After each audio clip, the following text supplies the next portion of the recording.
Expound on that? Yeah, well, I guess they were, because they were there. I seen them. I seen them myself. It's all true. It's all true. Good evening, messenger.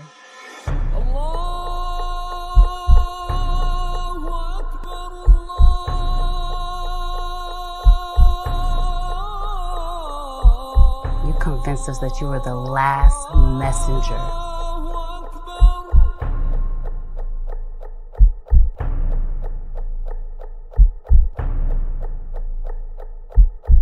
How many other bastard children do you have? It's what? I said Malcolm alleged that some of Elijah's women were underage secretaries, and can you expound on that? Yeah, well, I guess they were, because they were there. I seen them. I seen them myself. It's all true. It's all true. Good evening, messenger.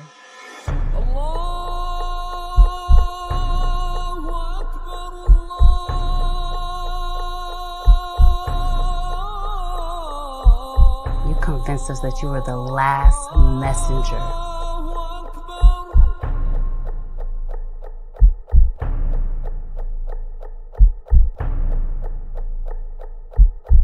How many other bastard children do you have? It's what? I said Malcolm alleged that some of Elijah's women were underage secretaries, and can you expound on that? Yeah, well, I guess they were, because they were there. I seen them. I seen them myself. It's all true. It's all true. Good evening, messenger.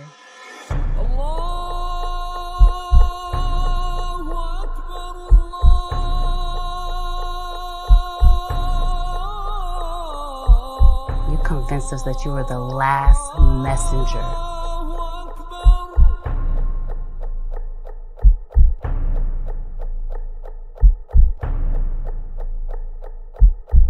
How many other bastard children do you have? It's what? I said Malcolm alleged that some of Elijah's women were underage secretaries, and can you expound on that? Yeah, well, I guess they were, because they were there. I seen them. I seen them myself. It's all true. It's all true. Good evening, messenger.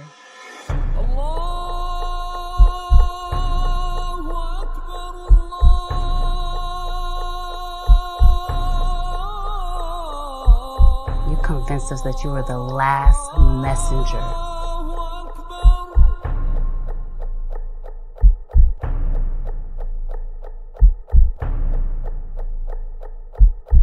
How many other bastard children do you have? It's what?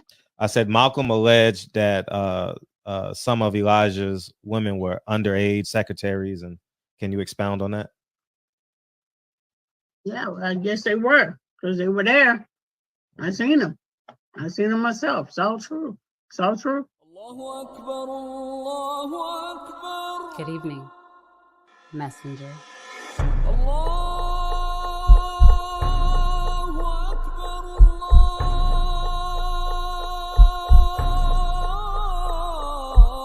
You convinced us that you were the last messenger.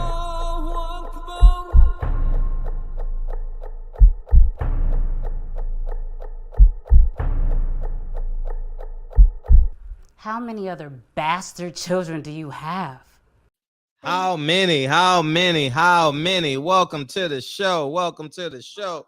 JP, Era JQ, what it do? Keno, we live in the building. I appreciate y'all coming through, man. We got the most beautiful girl in the world here. And without further ado,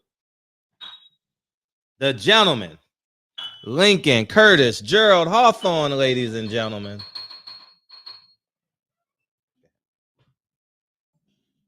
Go ahead. You can turn the camera.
Lincoln, Curtis, Gerald, Hawthorne, ladies and gentlemen, Hawthorne. Thank you, Kennedy. Thank you, Mama. Mama, Kennedy, Lincoln. We had an all-family affair. Team Hawthorne is in the building tonight. Team Hawthorne. Good night, Dre. Good night, Kennedy. Good night, Lincoln. Love y'all. Oh, pick that up and put the fan on 1, please. Thank you, dog. All right. Let's jump into the show, man. Hopefully everybody's doing well. I forgot to add the second stream, so people going to be piling in on late. So I just put that in. And what's been going on in the boxing world? Y'all got to update me. Is Miami Dolphins, they won? Did they win? Yeah, I mean, they played the Pittsburgh Steelers, right? Oh, yeah. Everybody beating up on the Pittsburgh Steelers this year. That's for damn sure. The Pittsburgh Steelers, I think there's a lot of high school teams. I'm joking. That could beat the Pittsburgh Steelers this year. Man, they got quarterback issues. We always win. I don't know about that. Yeah, I ain't been to the Super Bowl since Dan Marino, if I'm not mistaken. So I don't know about all that. You know, Larry Zonka was your quarterback the last time y'all won, right? If I'm not mistaken. But was that the perfect season? But anyways, man, hopefully all is well. What's going on in boxing? Is Blue Blood still being blamed? I've realized that I've known since 2019 that this best team in NFL history. Wow, that's saying a lot. 85 Bears will have something to say about that. I think they lost twice. A healthy Phil Simms in 88, I think, is a hell of a team for the Giants. 88, 92, somewhere in there. I think you could pick any one of those teams from the 80s, from the 49ers. But they do have the perfect record, though. They do have the most perfect record. So I will give them credit for that. Who else? What team stands out? The Cowboys, 91, 92.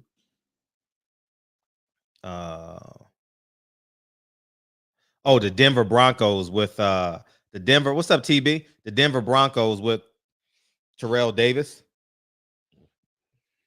The Bills of the 90s, the second best team every year. What else?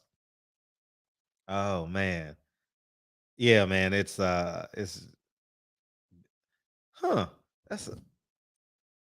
best team I've ever seen was the team that the Giants beat in the Super Bowl.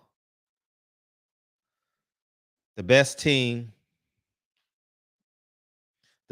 I've ever seen is the Patriots that the Giants beat in the Super Bowl.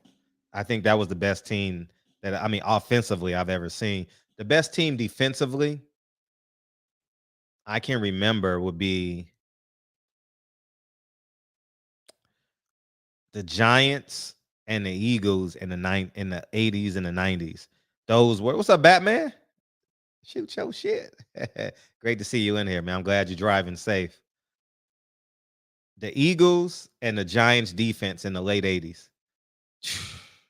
Treacherous, man. The Eagles had Seth Joyner, Jerome Brown, Reggie White. Y'all got to help me on those names, but the Giants had Wilbur Marshall, Jim Burt, Pepper Johnson, Gary Reasons, Carl Banks, and LT, Lawrence Taylor. Yeah, man, it's sheesh. That was a hell of a team. And obviously, I was a little kid with the 85 Bears, but I heard they were great. You know, Richard Dent, Dave Hampton, Dan Hampton, the Refrigerator, Wilbur Marshall, Mike Singletary. Yeah, they actually beat the Giants in the playoffs that year. Some may say that team is the best. Another great offensive team that I enjoyed watching was Randy Moss in Minnesota. Probably because I was playing a lot of Madden then. Remember when you was playing a lot of Madden, you just throw the ball up to Randy Moss. So between Randall Cunningham and Dante Culpepper, those Jamel Charlo, top 3 pound for pound. Nah, I don't think he's top 3. I think he's top 10 though. I don't think he's top 3. My top 3 right now would be Usyk number 1, Crawford number 2, and I might put Inoue number 3. Otis Wilson, Willie Goat, Jim McMahon, yeah. Mike Tomczak was the backup quarterback. That whole team was so popular because they were just so cool, you know. They did that Super Bowl song, the Super Bowl shuffle. Yeah, that team was so cool. I may have a no way third. I may have a no way. Vic with the Eagles with McCoy, Deshaun Jackson. Yeah. Yeah. That was yeah, man. Man, Vic when he was with the Falcons, when no, no way has done more. No way has dominated. He dominated the best. I would have Spence 4 or 5. Crawford number 2. Yeah, Inoue number 3. Usyk's number 1. He could be undisputed in cruiser and light. Was it cruiserweight? Yeah, cruiserweight and heavyweight. No, was it cruiserweight? Yeah, cruiserweight. Yeah. No, he's always been number 2, and I want him ranked above. Spence too. I don't want Spence ranked above Crawford. Nah, I don't want that. I want Crawford ranked above him, so Crawford can. I got Spence beating Crawford. What about the 1991 Falcons? What about them? Jamal Anderson. All they did was dance. They lost in the Super Bowl. Didn't they lose in the Super Bowl? Jamal Anderson, and they were a fun team. Is that the Dion team? Jamal, you got to help me out because all that stuff bleeds in. The 49ers with Steve Young and Deion Sanders. That was a hell of a team. Man, yeah. Fulton going up. I think Fulton going up. I don't know why people don't put respect on Inoue's name. See, people haven't really. Inoue is not a part of this racism plot that's going on in boxing. Nah, keep it a buck. Black fans should be praising Inoue because he spoke out against when that guy disrespected Floyd with the flowers. Inoue is a top 3 fighter in the world, man. I don't care what nobody say. He's top 3. Y'all can pretend and fake and hate, and he fights like a black fighter with power. Inoue is beautiful to watch. Beautiful. I'm just going. He's beautiful to watch, man. He's skilled. He's intelligent. He can punch. He can box. He's aggressive. He's a counter puncher. He's a lead puncher. I'm a big fan of Inoue. Definitely a big fan. The Dirty Bird was 97. All that stuff is bleeding in because I was a kid then, so I don't remember the exact years.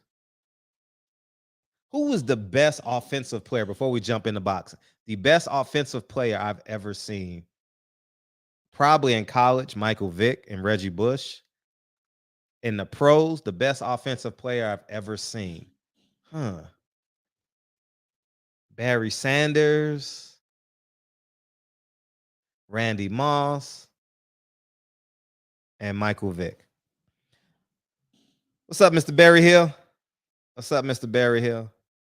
The best defensive player I've ever seen was probably Dion,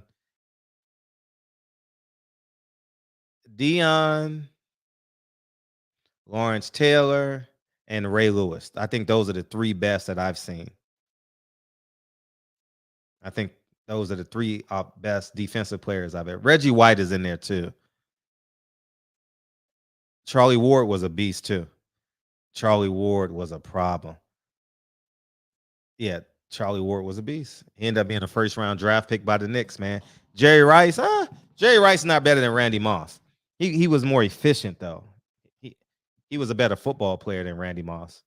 Darrell Revis, Charles Haley got the most rings. Well, he got 6, right, L-Dub? Charles Haley was a bad man. 49ers. He actually did the same thing Deion Sanders did, T.O., he's probably one of the more populars. Champ Bailey was a hell of a football player in college. That motherfucker was a problem in college. Yeah, he was dominant. Sean Taylor. We ain't get enough of Sean Taylor. Emmitt Smith. Yeah, Emmitt Smith is like the what's the heavy? Emmitt Smith is like Evander Holyfield. Ed Reed was a problem. Darrell Green was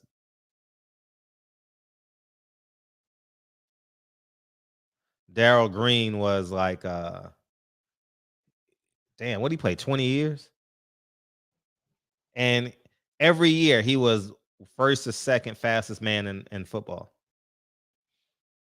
Darrell Green and Devin Hester should be in the NFL. Zach Thomas before the head problems. That other linebacker they had was pretty dope motherfucker too. I'm drawing a blank on his name. Jason Ferrier? No, not Jason Ferrier. What's his name? I don't know. I'm drawing a blank on his name. Darrell Green played 20 years? God damn. Marshall Faulk was probably second or third to Reggie Bush. See, I saw a lot of his games because I'm on the West Coast and I'm late, and I used to stay up and watch the late games for San Diego State. He was really, really good. I mean, he was Troy Polamalu, very rangy. Yeah, man, we go on and have this conversation. But I would say Deion and Rod Woodson in the secondary. Some people can argue Champ Bailey. D-line, I would say John Randall, interior, or Warren Sapp, interior. D-line, you probably can go Reggie White and Bruce Smith on the D ends. Linebacker is a no-brainer. Middle linebacker, if you like rangy, you probably can go Junior Seau. If you like a guy that's rangy and can hit and talk that ish, I think you can go with the kid out of Baltimore, out of Miami, Ray Lewis. Oh yeah, Aaron Donald. Yeah, Aaron Donald. Aaron Donald will be the best interior lineman in history. He will be. Now, Tim Tebow was a problem in high school. In college. He's one of the best too. Tim Tebow is definitely one of the best. Without a shower. Charles, yeah. I forgot about Charles Woodson. God damn. Man, we can go on and on and on. We can go on and on. The Charles Woodson and Rod Woodson probably are the best secondary athletes in history because they played both. Charles Woodson played the first half as a corner, second half as a safety. Same with Rod Woodson.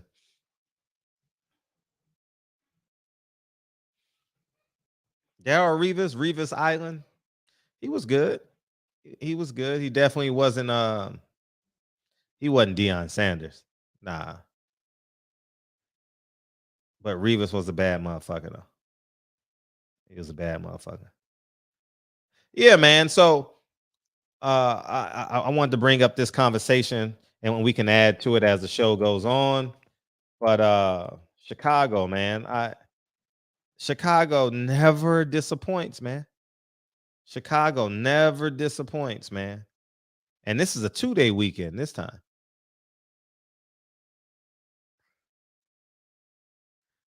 We got to read this shit together. When is Jamal Charlo fighting? Shit, you got to ask his best friends. Shit, you got to ask them. They might. Shit, I don't know. I don't know how niggas just be sitting there just taking it. I don't know. Get Black Friday deals now at Target. Save on the hottest gifts to get ahead this holiday. Plus, discover new deals each week. Get low prices and great deals so you can holiday your way. Only at Target. Well, Val and Tanya, they say that it's just a lot to deal with as a young person. The school confirming that there are grief counselors there today, along with support groups and social workers. They're also on hand. Meanwhile, police continue to investigate. At least 9 people under the age of 18 were shot over the weekend citywide. 16-year-old Rashawn Hendricks died in a shooting in the North Lawndale neighborhood. This morning, students at North Lawndale College Prep's Collins campus are trying to cope. And it do make a lot of people depressed and make a lot of people sad because we do lose a lot of students over the years. Damn. And it do make a lot of people not want to come to school anymore. Hendricks was shot and killed in the 1200 block of South Fairfield on Saturday night. Police say at around 8:20 p.m., 2 people got out of a dark-colored sedan and opened fire on the 3-sport athlete. According to a school spokesperson, Hendricks played football, basketball, and ran track as a junior at the charter school.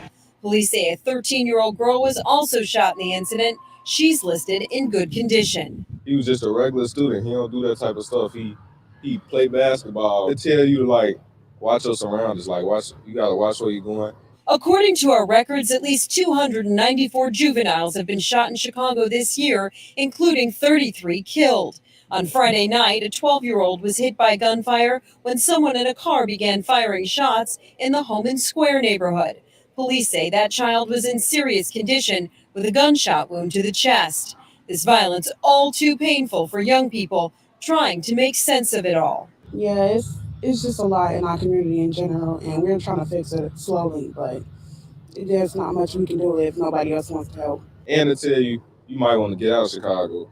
Like as a teen or as a kid growing up, you might want to just think about your first move, getting out of Chicago. So far, no one is in custody in relation to either one of those shootings. Meanwhile, if you have any information on them, you're urged to call police.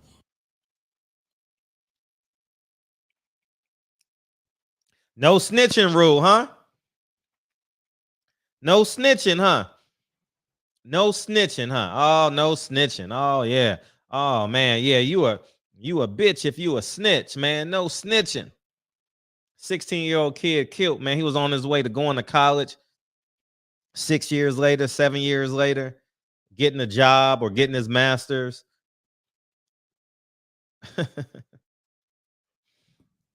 three sport athlete, gone. Ignorant. And you know why they're gone? Because we promote that ignorant shit and these fathers are not in the home. You don't make black men, fuck black. You don't make men feel uncomfortable for not being fathers.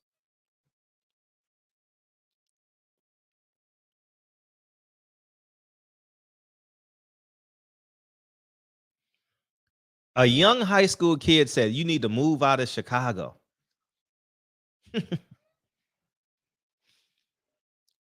This kid is a 10th or 11th grader. If you got an opportunity to leave Chicago, I suggest that you do. This is a kid who lives there. Shit's painful, man. I'm in the gym today. I come downstairs, I go wash my hands and before I go to the car, and 3 people shot at a school shooting in St. Louis.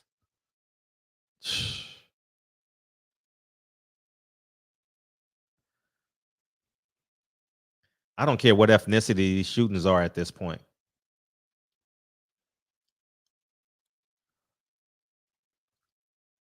But this high school age child, this young man is walking to school in fear, catching public transportation in fear.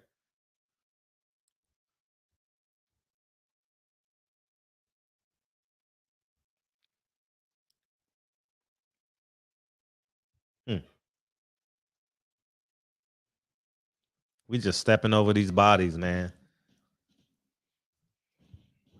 We have no emotional ties to these young men. CNN tells us to go crazy for George Floyd, and guess what we do? We go crazy for George Floyd.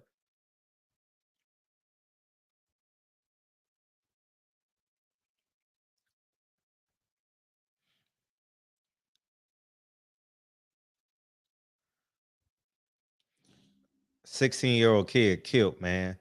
Oh my gosh.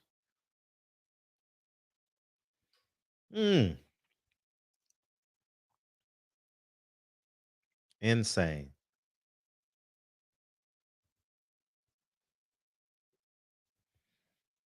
George Floyd's a hero. That 16-year-old kid wasn't killed by a white cop. So you won't see BLM, you won't see Al Sharpton, you won't see Louis Farrakhan, you won't see Riza Islam, you won't see Boyce Watkins, you won't see Tamika Mallory, you won't see my son, you won't see none of these motherfuckers. Now, I do respect my son for doing what he's doing his best to fight his situation. You know, he has Kings Stop Killing Kings, and so I will say I do honor that. But if Al Sharpton can't profit off of this shit, don't Barack Obama live in Chicago? Don't Louis Farrakhan live in Chicago? Don't Jesse Jackson live in Chicago? Where y'all at? Sheesh. Mm, mm, mm. Mm, mm. Niggas killing niggas, man.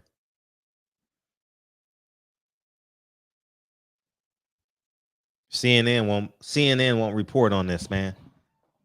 CNN not gonna do a story on this. Not at all. Y'all can beam in if you like. We'll get to Tank Davis a little later. In 2 days, 51 people shot, 11 dead. What they say, 9 young kids? I thought kids were off limits. 20% of the people shot. Kids. And all this is happening in what, a 10 square mile radius?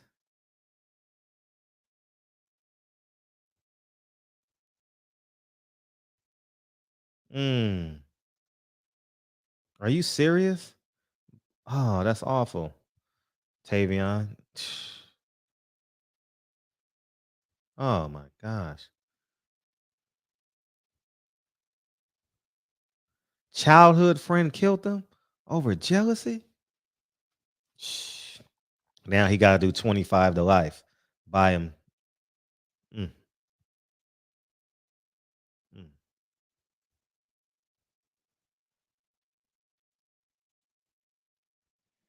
Mm.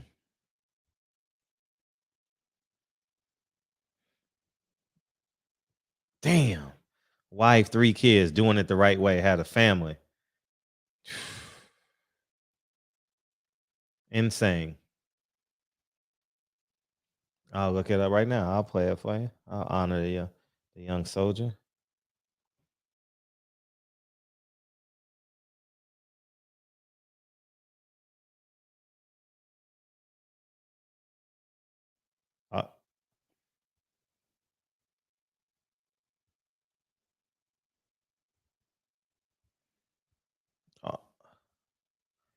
Is it this?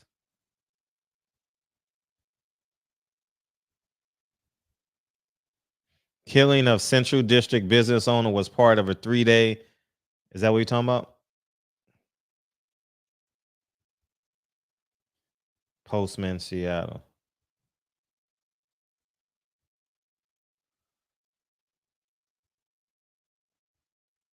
Let's find it. I'll pick it up for you. Devon, thank you, Devon.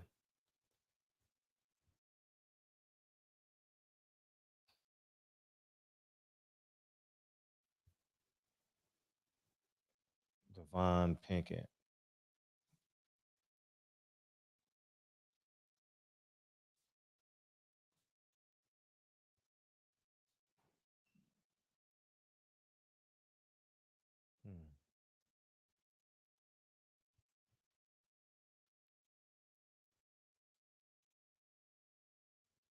Yeah, here it is right here. Insane, man. Man was a business owner. What's up, Max? What's good, man? Hey, what you got? Shit, we back at it again, man. Same old shit. Right. Facts. We ain't supposed to be talking about it though. You already know. You gotta blame the white man for this somehow. Oh yeah, we gonna blame him for sure. Yeah, See, insane. 'cause you know anything about redlining, Fred? Do you even know why their projects are there, Fred? Do you know why they don't have opportunity, Fred? This wasn't in the projects, man. This was a man in front of his business, man. Oh, you looking at the Seattle one? Yeah, Oh yeah. I ain't Well, heard about that. This is the first time. no, No, you're I did. talking about Chicago. Well, I mean, it's same song. Same old shit. Yeah, people just remixing. It's just insane. Mm. Yeah. Let me read this, at least half this article. Yeah. Bouquets and potted flowers crowded the front entrance of the Postman, a mailing and shipping business in Seattle's Central District, where friends and customers came Thursday to mourn owner Devon Pinkett Jr., who was fatally shot as he and his wife were closing up shop the night before. A father of three, Pickett and his wife, Kiana, named the business after their great-grandfather. Jaquesh Chappelle, a mail carrier in the neighborhood for 37 years, said Y. Mitchell, a friend who paid her respects outside the business Thursday. We grew up together. I was at 21st and Union, and his family was at 35th and Olive, she said. Everybody from the CD knows Devon and his family. He'd personally bring my grandma her mail. Dozens of tributes posted to Pinkett's Facebook page, echoing the shock and sadness of the hundreds who spilled onto the street in front of the Postman for a candlelight visual Thursday evening. Remember the beloved 32-year-old entrepreneur and youth football coach who was considered a pillar of the Central District. A Black-owned shop situated on the west side of Martin Luther King Boulevard Way, just south of Union Street. The Postman was the first business to occupy the building across from the grocery outlet that now has storefronts belonging to a dental office, hair salon, gym, and boxing gym. Keeping communities connected is written in white letters under the business logo, and new signs posted in the window advise customers that the Postman will be closed until further notice. Seattle Police Department and King County Sheriff's Office SWAT teams Thursday afternoon arrested 31-year-old man suspected of killing Pickett, said. The man arrested at his South Seattle apartments also suspected of committing another recent homicide and other shootings. But McCall declined to provide the details because the man was still being interviewed by detectives and had not been booked into jail. And so on and so forth, man. It just goes, man, blessings to this man's family, man. And and he played for Rainier High School. That was a premier high school. That is a premier high school in Seattle. They ranked top 25 every year. And back when I was years ago when I was in high school. What's up, Tavion? Yeah, what's going on, Fred? Mhm. Yeah. Yeah, it's sad. That's my best friend, bro. And if you scroll into another video, like, bro, me and him are the same. We both went to Rainier Beach, grew up together, went everything together, bro. And the dude that we went to was our friend, bro. His mom used to go to there's a video out at the court, bro. He used to sit with us and eat with us and everything, bro. Like at his mom's house and everything, bro. It's my best friend in the world, bro. He was threatening them all the way in March and stuff with mental health, like he was having mental episodes and stuff. But he kept threatening them like he was jealous, like, you know what I'm saying? And then he went into the store. Devon was supposed to be at football practice with his son, but they canceled the football practice. He went in there to shut the store down. He hid around the corner and waited for him to lock the door while his wife was in the car because she was scared, you know what I'm saying, because of the threats. And he had came in there and he shot him in front of everybody, bro. So yeah, but you was talking about all the shootings and stuff, like, and then people be talking about mental health and black people, like, man, it be your own people and stuff. Like you can invest into them, you can do whatever you want to them, but if you don't, understand you got an issue or problem, you just gonna the cycle's just gonna keep continuing. You know what I'm saying? So it's a sick thing, man. No, I know, man. He lost his father when he was young, and you know what I'm saying, and he took care of his sisters and his mom, you know what I'm saying, and everybody, you know, and we did that for, because I lost my father the same way. Gun And like, violence? yeah, so you know, and then after that happened, you know what I'm saying, he paid the bills, make sure he wanted everybody under one roof, and then, you know, a coward come take your life. So it's like, what are you supposed to do though? You know what I mean? What is the result to that when you open a business, you're successful in a business, and you can't even shut your door at night without somebody blowing your head off? Like, what's the purpose? Right. What part of Chicago is that? Would that be considered middle class? No, neighborhood? that's Seattle. That's East Union Street. So that's Madrona area. That's the rich. You know what I mean? It was gentrified. So that's a real rich area. You know what I'm saying? It turned into that. You know what I mean? It's a real rich area. So houses $1 million and up. Houses $1 million and up. The median's $1 million. Yeah, I mean, we all went to Rainier Beach, so graduated. You know what I'm saying? All that. And what's so I got the messages. I was like, man, you need to do something about that and nip that in the bud. But I was upset because I'm like, this dude brother is the older guy. I'm like, bro, if you know your brother's having mental episodes and stuff like that, why are you trying to deflect off of it? You know what I'm saying? And get this guy some help, because how's he even getting a firearm to do that? And then he was out just shooting people he was mad at. Like, he was in the house, and then he had an episode. He started getting mad, so he got in his car and just started shooting all the people he had a problem. You know what I mean? Like, with it, you know, all the people he had a problem with in his head. Yeah, so yeah, it's crazy. Y'all grew up together, huh?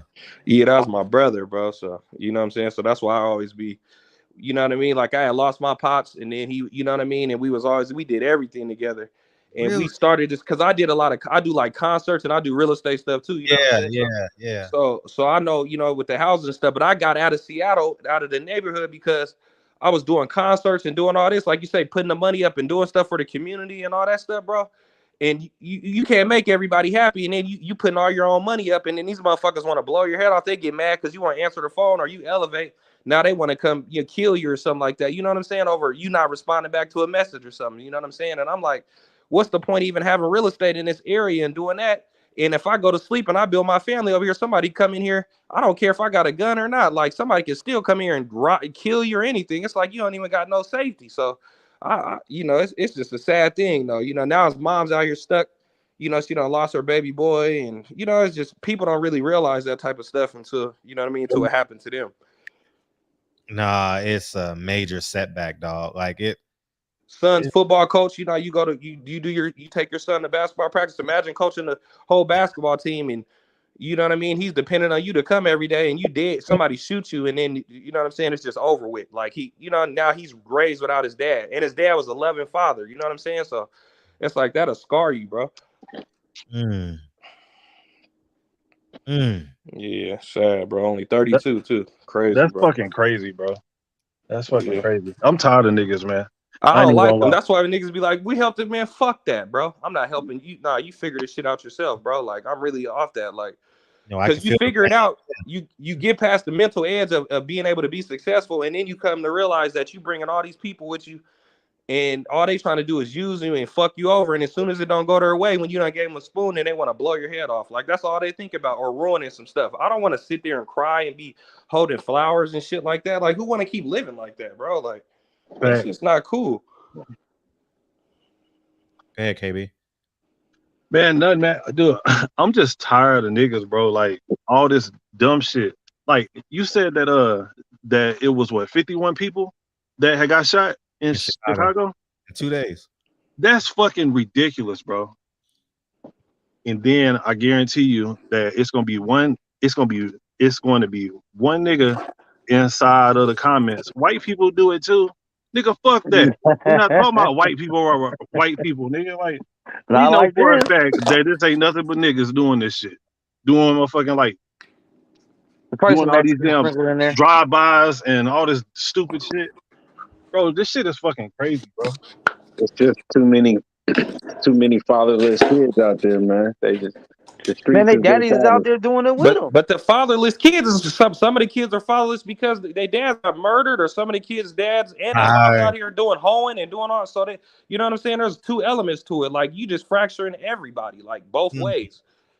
The good black people get smoked too, like the ones that try to do good for their family and stay in the community and build black-owned businesses. Now you got a friend that you should grow up with. They mad at you. You got a cousin or something upset. Now they want to kill you. It's like, come on, man. That's a fact. Perfect example. Nipsey Hussle. That's how my friend. They Nipsey Hussle. That was his inspiration, bro. Black-owned business, everything, bro. He got Nipsey, bro, literally by his own partner. Bro, look.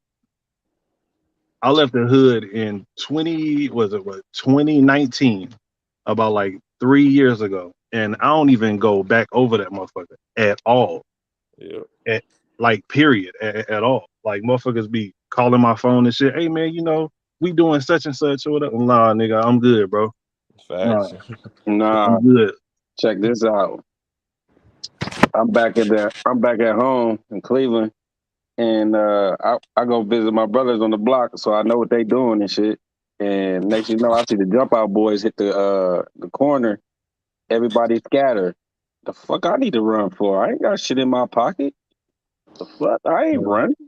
You a brave nigga though, even motherfucking going over there.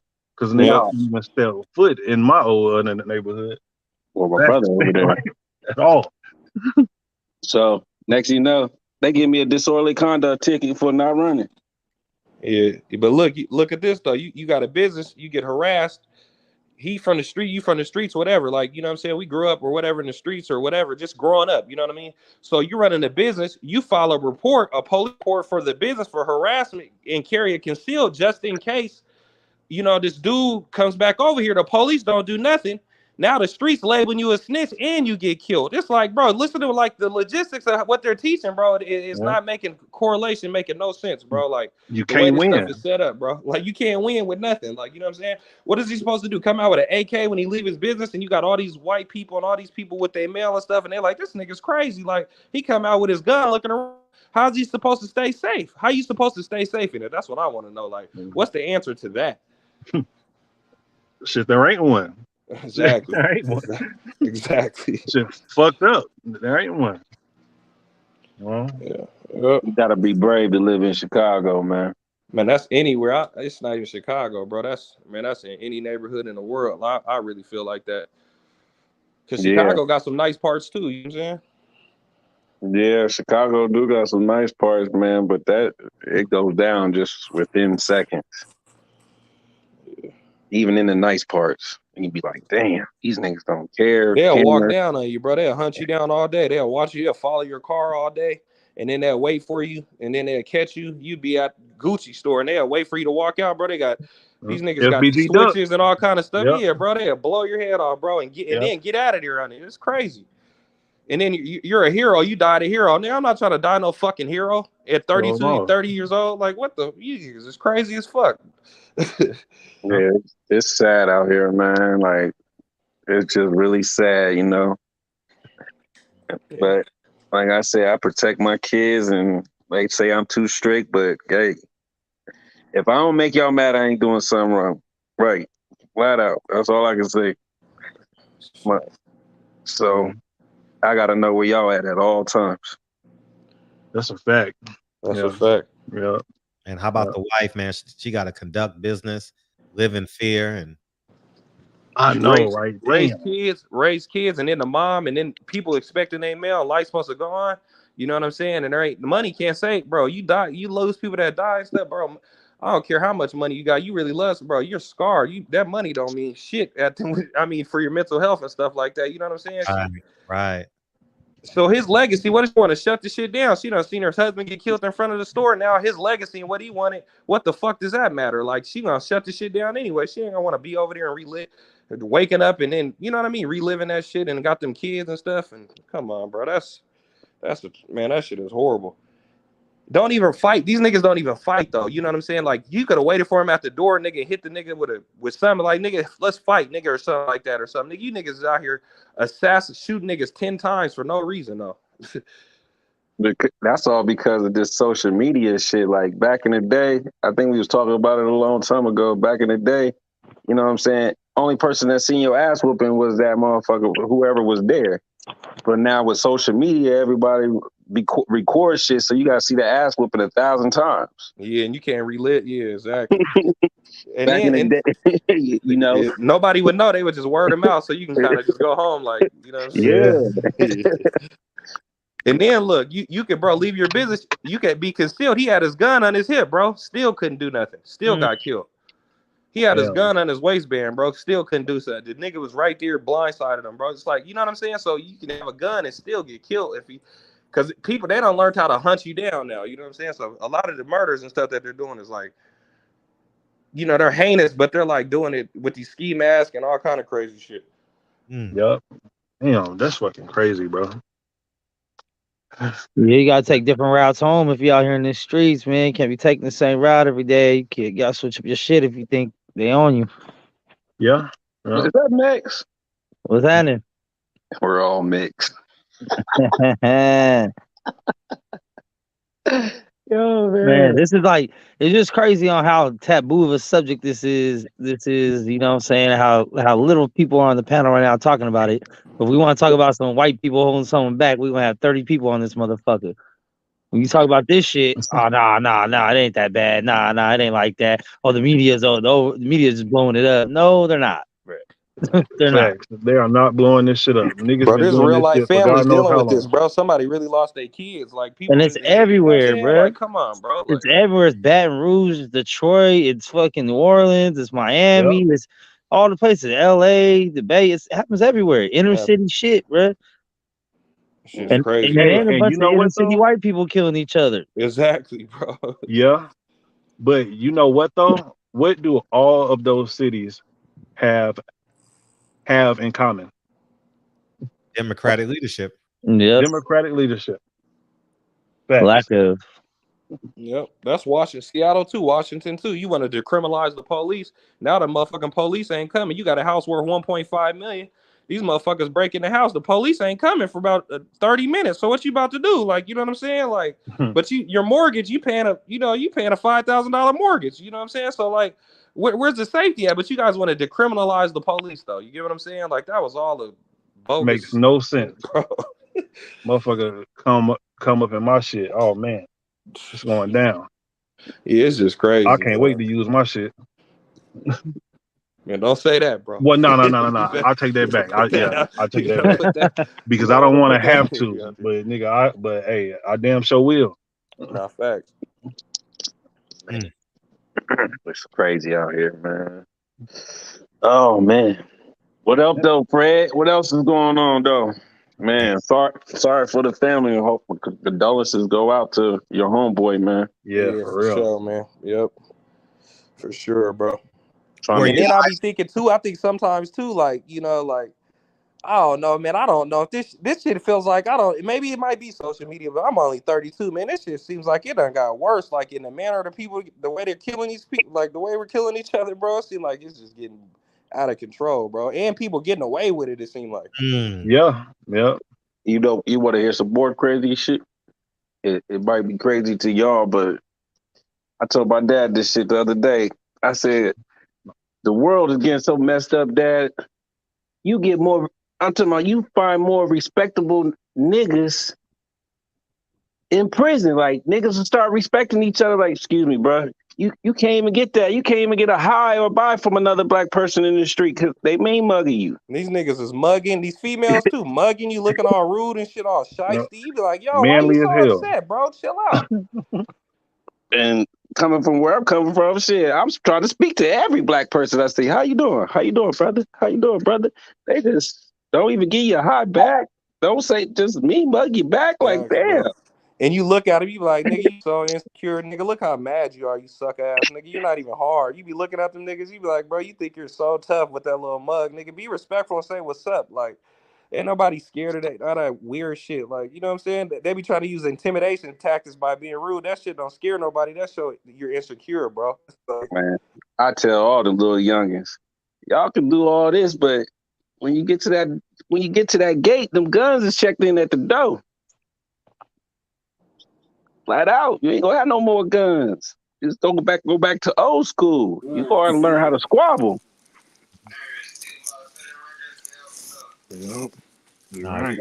And just the fact that this man, I gotta mute you, Q. You gotta you got to take the thing off in the background. Man was a husband, father of 3 kids, business owner, coach. Shit, man, come on, man. He was a coach too. Coach his son. Dang. Dang. Damn, man. Yeah, man. Hey, Q, you got some background noise that's really bad. Okay, hold on. Damn, that's crazy, man. Bro, crucified him, bro. And I told him, this nigga was texting this nigga for just doing weird shit. And I kept telling him, I'm like, bro, man, you need to nip that in the bud or something. You know what I'm saying? Because if he's struggling from mental health or whatever, you know what I'm saying? And, that ain't the justification for him to kill you or trying to do some, you know what I'm saying? Do that. And that nigga went over there and killed him, bro. We used to eat dinner together, bro. You got your friend's house, your mom cook a plate of food, and you guys go play sports together. We all went to Rainier Beach together. And then me and bro went to college, you know what I mean, Arizona together for college because he played basketball, I played baseball, and nigga, that's my best friend, bro. Like, and it just to know that one of your friends that you grew up with and you guys just went to different paths and you guys elevated and this nigga come back and just take you out like that, bro, that'll make, bro, I don't want to be around no nigga. Like, bro, I swear I don't trust nigga, not one, like, you know what I'm saying, bro? It's like, if you ain't got nothing going for yourself, bro, I cannot be around you, bro. See, I am the same way. That's just like that's like the family at my job, man. This dude that was training me, you know what I'm saying? They were telling me like he had like mental illness and stuff, like because he was saying crazy stuff to me while I was training with him and shit. And next thing you know, he was talking about shit. I feel like I'm about to do something. I'm about to go home. And I'm like, what you say? And he's like, I just be telling them I feel like I'm about to hurt somebody, so they let me go home. I was like, so they just let you go home every day when you say you about to hurt somebody? You feel what I'm saying, bro? That's crazy. But guess what, They though? not accountable for letting do that shit, because then he'll go shoot 10 people on an episode, bro, and then everybody knew that shit and didn't do nothing about it, bro. That's just like, what is that? Bro, he really killed himself, bro. He really went home and killed himself, bro. Like I said, I just know That's some coward shit, though. He went home and killed himself. And I'm like, dang, man, I'm talking about, if anything, he had a pattern of telling he about to hurt somebody. That was a pattern. That was signs right there for y'all to get him help. Exactly. You can't help someone that don't want to be helped, though, bro. That shit starts with yourself first and foremost. But it's a job. If a person's saying that so many times and then they just let him go home. Yeah. It's another way, another form of depopulation, man. Yeah, that's a fact. Cause it's like, bro, if you got mental health, you about to kill somebody. Like, I don't give a damn who you are, bro. You need to go to the hospital, bro, and be in a straitjacket for months until you get the shit figured out, bro, or stay off the streets. You're more dangerous on the streets with that type of problem that you'll harm and do that type of stuff. You can have mental health problems, but you want to harm people because you get angry, bro. You don't need to be in society, bro. Because, bro, nobody's gonna help these kids, bro, when they ain't got their fathers and all this shit. Like, ain't nobody gonna pay these bills and stuff like that when the man of the house get knocked out. Like, who's gonna take care of these kids and who's gonna do that? It's easy to say, oh, I feel bad in this, bro. These people you got to live through it not having no parents, bro. I grew up without parents. Like, nigga, they died. You know what I'm saying? So you like, bro, this shit is real life. Like, bro, you're really waking up, going to football practice and calling your dad every day to not having them no more. And you get what I'm saying? And everybody's supposed to just stay strong. That's not possible, bro. Yeah. They try to break us in every way possible, man. They put a liquor store on every corner. They take the father out the home. They're doing everything possible. I've seen freaking government officials putting guns in the neighborhoods, and you walking down the road. You walking next day, you see a 9mm. You see a Uzi, and I'm like, where we get these guns from? These niggas got shot, man. They got man all kind of guns now, bro. Like, it's crazy. I've seen this, man. Like the crime. Where you from? I'm in Orlando, Florida, and the crime here done got bad too. Even though everybody's moving over this way, which is crazy, man. And crime has really jumped up Yeah, for sure. And then they got them switches and shit. They shooting 20 shots in 2 seconds and getting out of there and shit. And then, you know what I'm saying? And they're doing it in, they don't care what neighborhood it's in, bro. You could be, it's not even the hood. They'll come, bro. You'll have a business on the outskirts, bro, and you be ready to shut this business down and walk out. And these niggas will be waiting around the corner or right there from the tree and be, bro, they doing some Call of Duty shit, like the way they killing people and shit. Like, and they're shooting innocent people. They don't give a damn who's out there as long as they hit their target.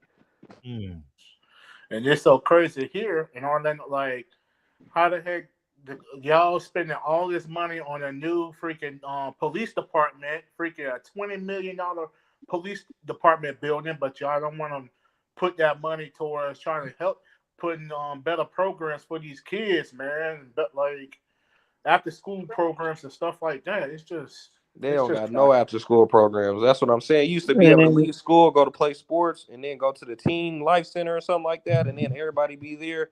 Then you get picked up and go home. These kids, you know, late nights, you go Friday nights, you go play basketball, you know, rec with all the kids in the neighborhood. Or, bro, they don't even open the gyms up on the late nights for people to even go do nothing.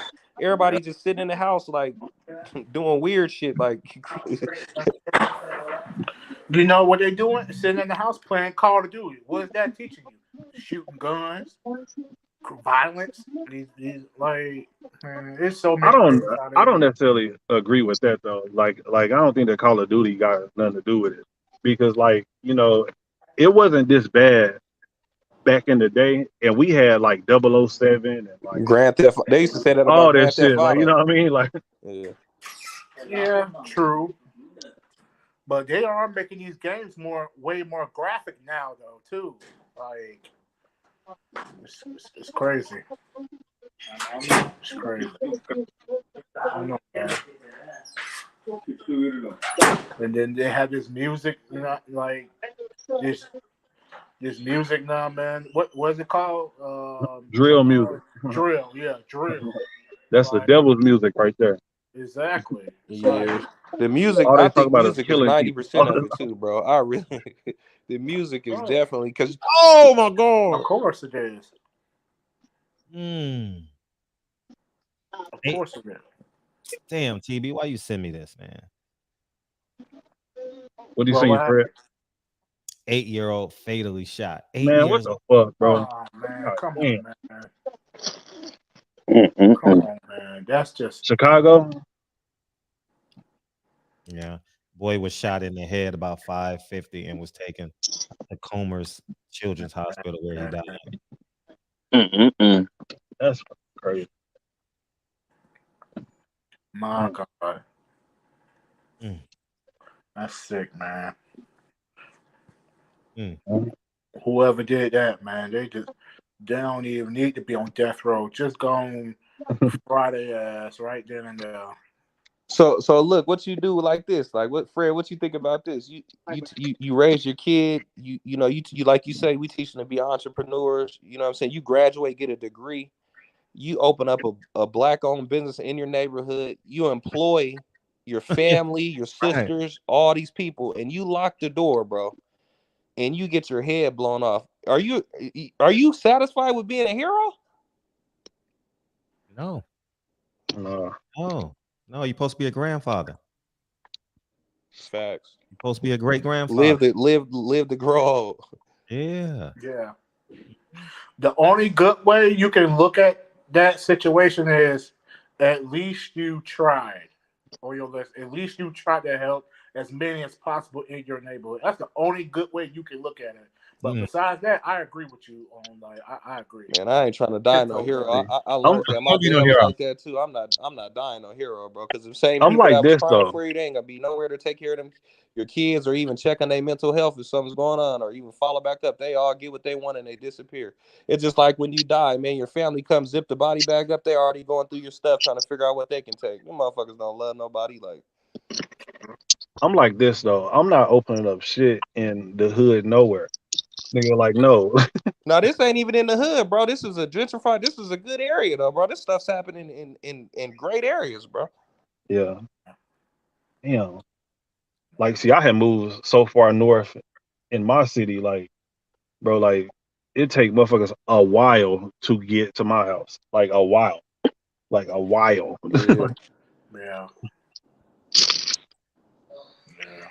KB live in an underground bunker. No, no. I live around nothing but I live around like Miss Jones and Mr. Jones and like I ain't. Where if a car's driving down the neighborhood, they're like, "What the? That car don't look familiar." And they start calling the neighbors and stuff like, "Yo, what's this car?" Like everybody working together type stuff, like a family. You remember how you could let your kid walk down the street and play basketball with their friends and then walk back type shit? Like, what happened to them days? I live in a neighborhood where one go outside, all of them outside doing the same thing, cleaning. Facts. You know what I'm saying? It's so crazy now in these neighborhoods. It's like you scared to even take your kid or your child to trick or treating and stuff like that, man. You gotta have that stick on you even when you're doing that. That's a fact. And how you gonna eat? And nowadays, how you gonna eat the candy for trick or treating? And they got the fentanyl Skittles. They got the fentanyl looking like candy. Damn, for real? That's why I told That's why I told Dre. I said we not trick or treating. I said you can trick or treat, you can't eat the candy. You can't eat the candy, bro. They got the fentanyl. They got it wrapped up and look like Skittles, bro, and candy. Do not eat the candy. Man, they been saying that shit every year, bro. So how the heck they doing that? They put it in the package, like just like Skittles pack or like? Yes, brother. It's just like they do with the weed. With the, you know how you got the weed and they got all them little bags and stuff. Every year like try to scare us they around fill it Halloween. out, bro, and then you have a whole pack of fentanyl pills, bro. Like, and the kids are thinking Skittles, bro. They be having overdoses all across the country. Yeah, kids dying from that shit. Motherfuckers is crazy. No, them kids know what it is, bro. Them kids know what it is. Nah, bro. You can't tell what that shit is, bro. Bro, that shit at school when the motherfucker, teacher OD, they knew what the fuck they were doing. They want to pop pills because that's what they fucking idols are But doing I'm talking now. about We talking about little kids, man. Skittles, bro. A kid can just have some Skittles and be like, bro, can I get a couple? And then that shit got fentanyl in it. You eat that shit and it's over with. Like, that's happening a lot, bro. Because they put we fentanyl ain't in going weed to and trick or shit. treating this shit. Fuck that. Bro, that's every. No, fuck that. I feel like every year since I've been a kid, there's been something to be scared around Halloween. Someone's injecting that candy with this. Someone's giving away fake this. Like, what's the number one killer in the United States right now, bro? It's fentanyl. What's fentanyl can be put in all kind of shit. The leading killer under 25 is fentanyl. Fentanyl, bro. And they gotta look like Skittles. That shit look just like candy, bro. If you ate it, you wouldn't know the difference, and your ass would be gone, bro. The leading killer under 25, American. Damn. And Joe Biden, he got them damn borders. Why the fuck? Wow. They're doing everything they can, man, for depopulation, man. Everything. Hey, let me ask you this: if you have coyotes, what dog could you get? If you have a cane corso or a cane corso, like a cane corso or some, a German Shepherd, one of them police, a canine dog. And they not afraid of nah, they'll fuck that coyote. They'll fuck that coyote up. Really? Yeah, for sure. They're gonna sense the coyote too. That they're gonna sense it before it even come, and you'll know. Like you'll get up out your bed, but they'll start doing, because they're guard dogs, so they'll start doing all kind of shit, and you'll peep it out. I'm thinking about getting a dog. I got 20 cameras and shit, but you got to get you a canine dog. But you got to think about it too. Some of them cane course in certain states, they're banned in certain states. I thought that coyotes that they were like afraid of humans though. But they kill, bro. They be killing cats. They'll start eating up all. They start doing all kind of greasy shit. Get a shotgun and go for some target practice, Fred.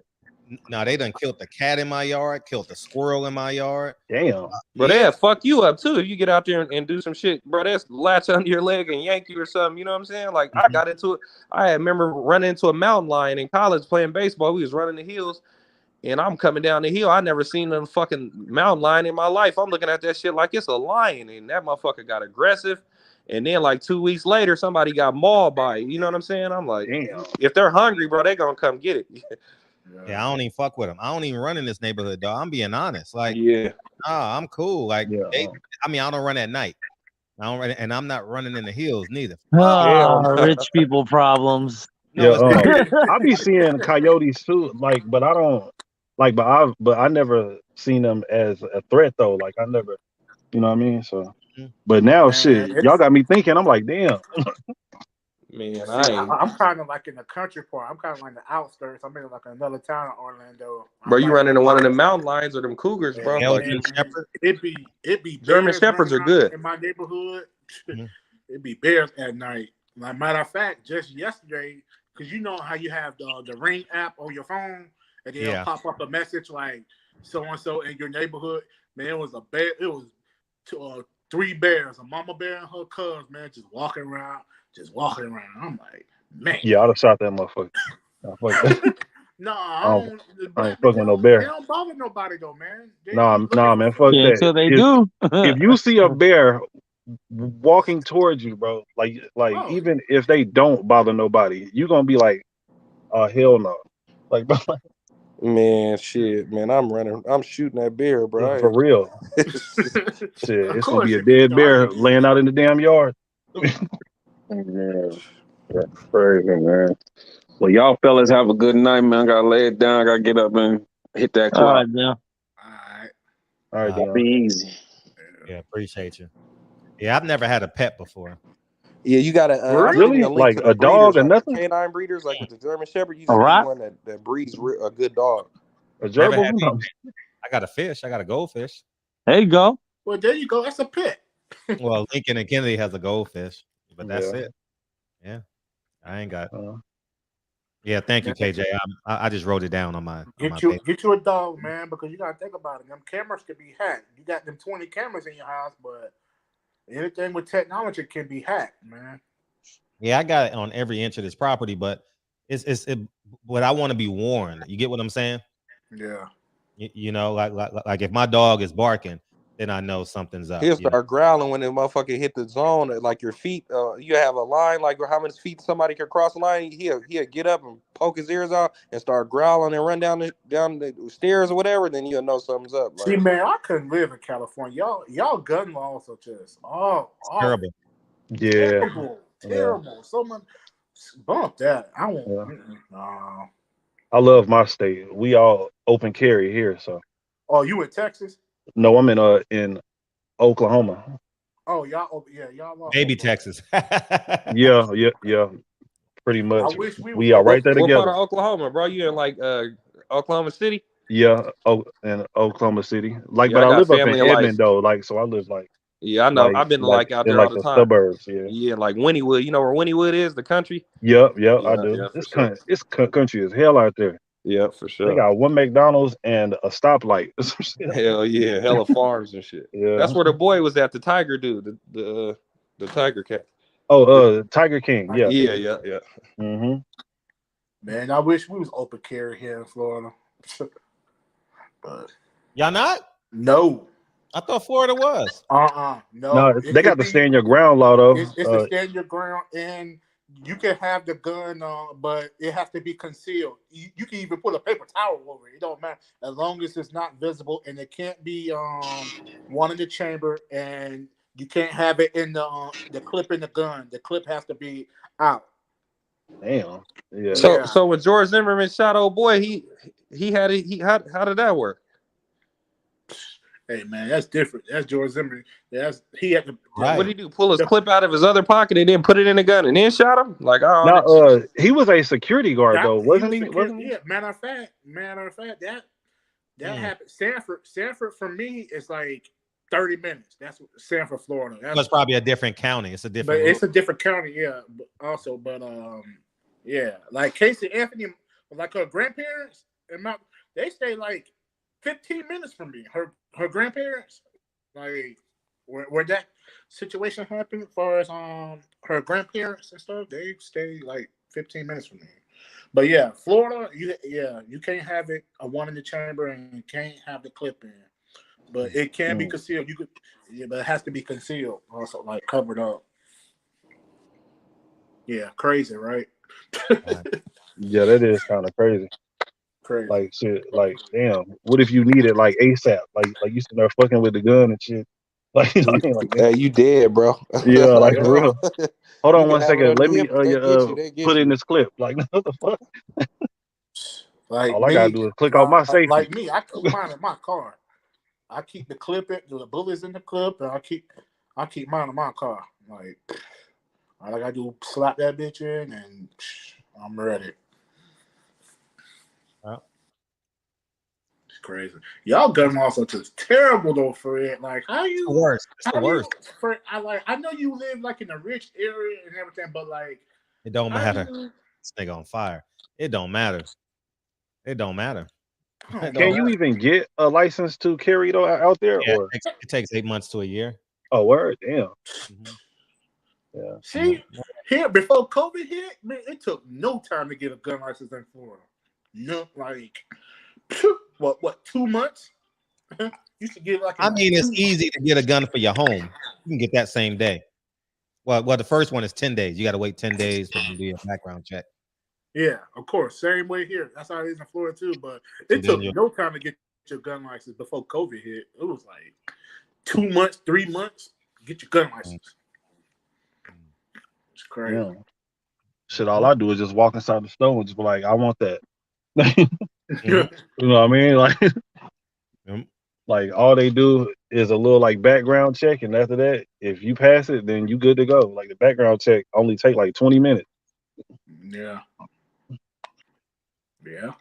It's crazy. And then they jacking the price up on ammunition. Yes, they are, man. It's fucking crazy. And even if you make your own bullets for the casings, it's hard to even get the casings. Like the shells, it's hard as heck to get them, man. Like you can get the gunpowder, that's no problem. It's just a freaking case. Oh. Yeah, California is definitely tough, no doubt about it. Yeah, you know, I mean, it's on you whether you're gonna obey the law or disobey the law as it pertains to protecting your house and yourself and your family. You know. Yeah. You know? Yeah, it's crazy. I genuinely believe, between a good lawyer and 12 jurors, they will have mercy on a man that's doing the right thing or a woman. I agree. Facts. You get what I'm saying? So, you know, that's what I believe. So, yeah. So, I'm with you for that. I would just take my chances. Yeah, for real. Say it again. How you feel that you can protect your family like you want to, like, because y'all gun laws are so strict? Honestly, I mean, I'm gonna keep it a buck. It is what it is.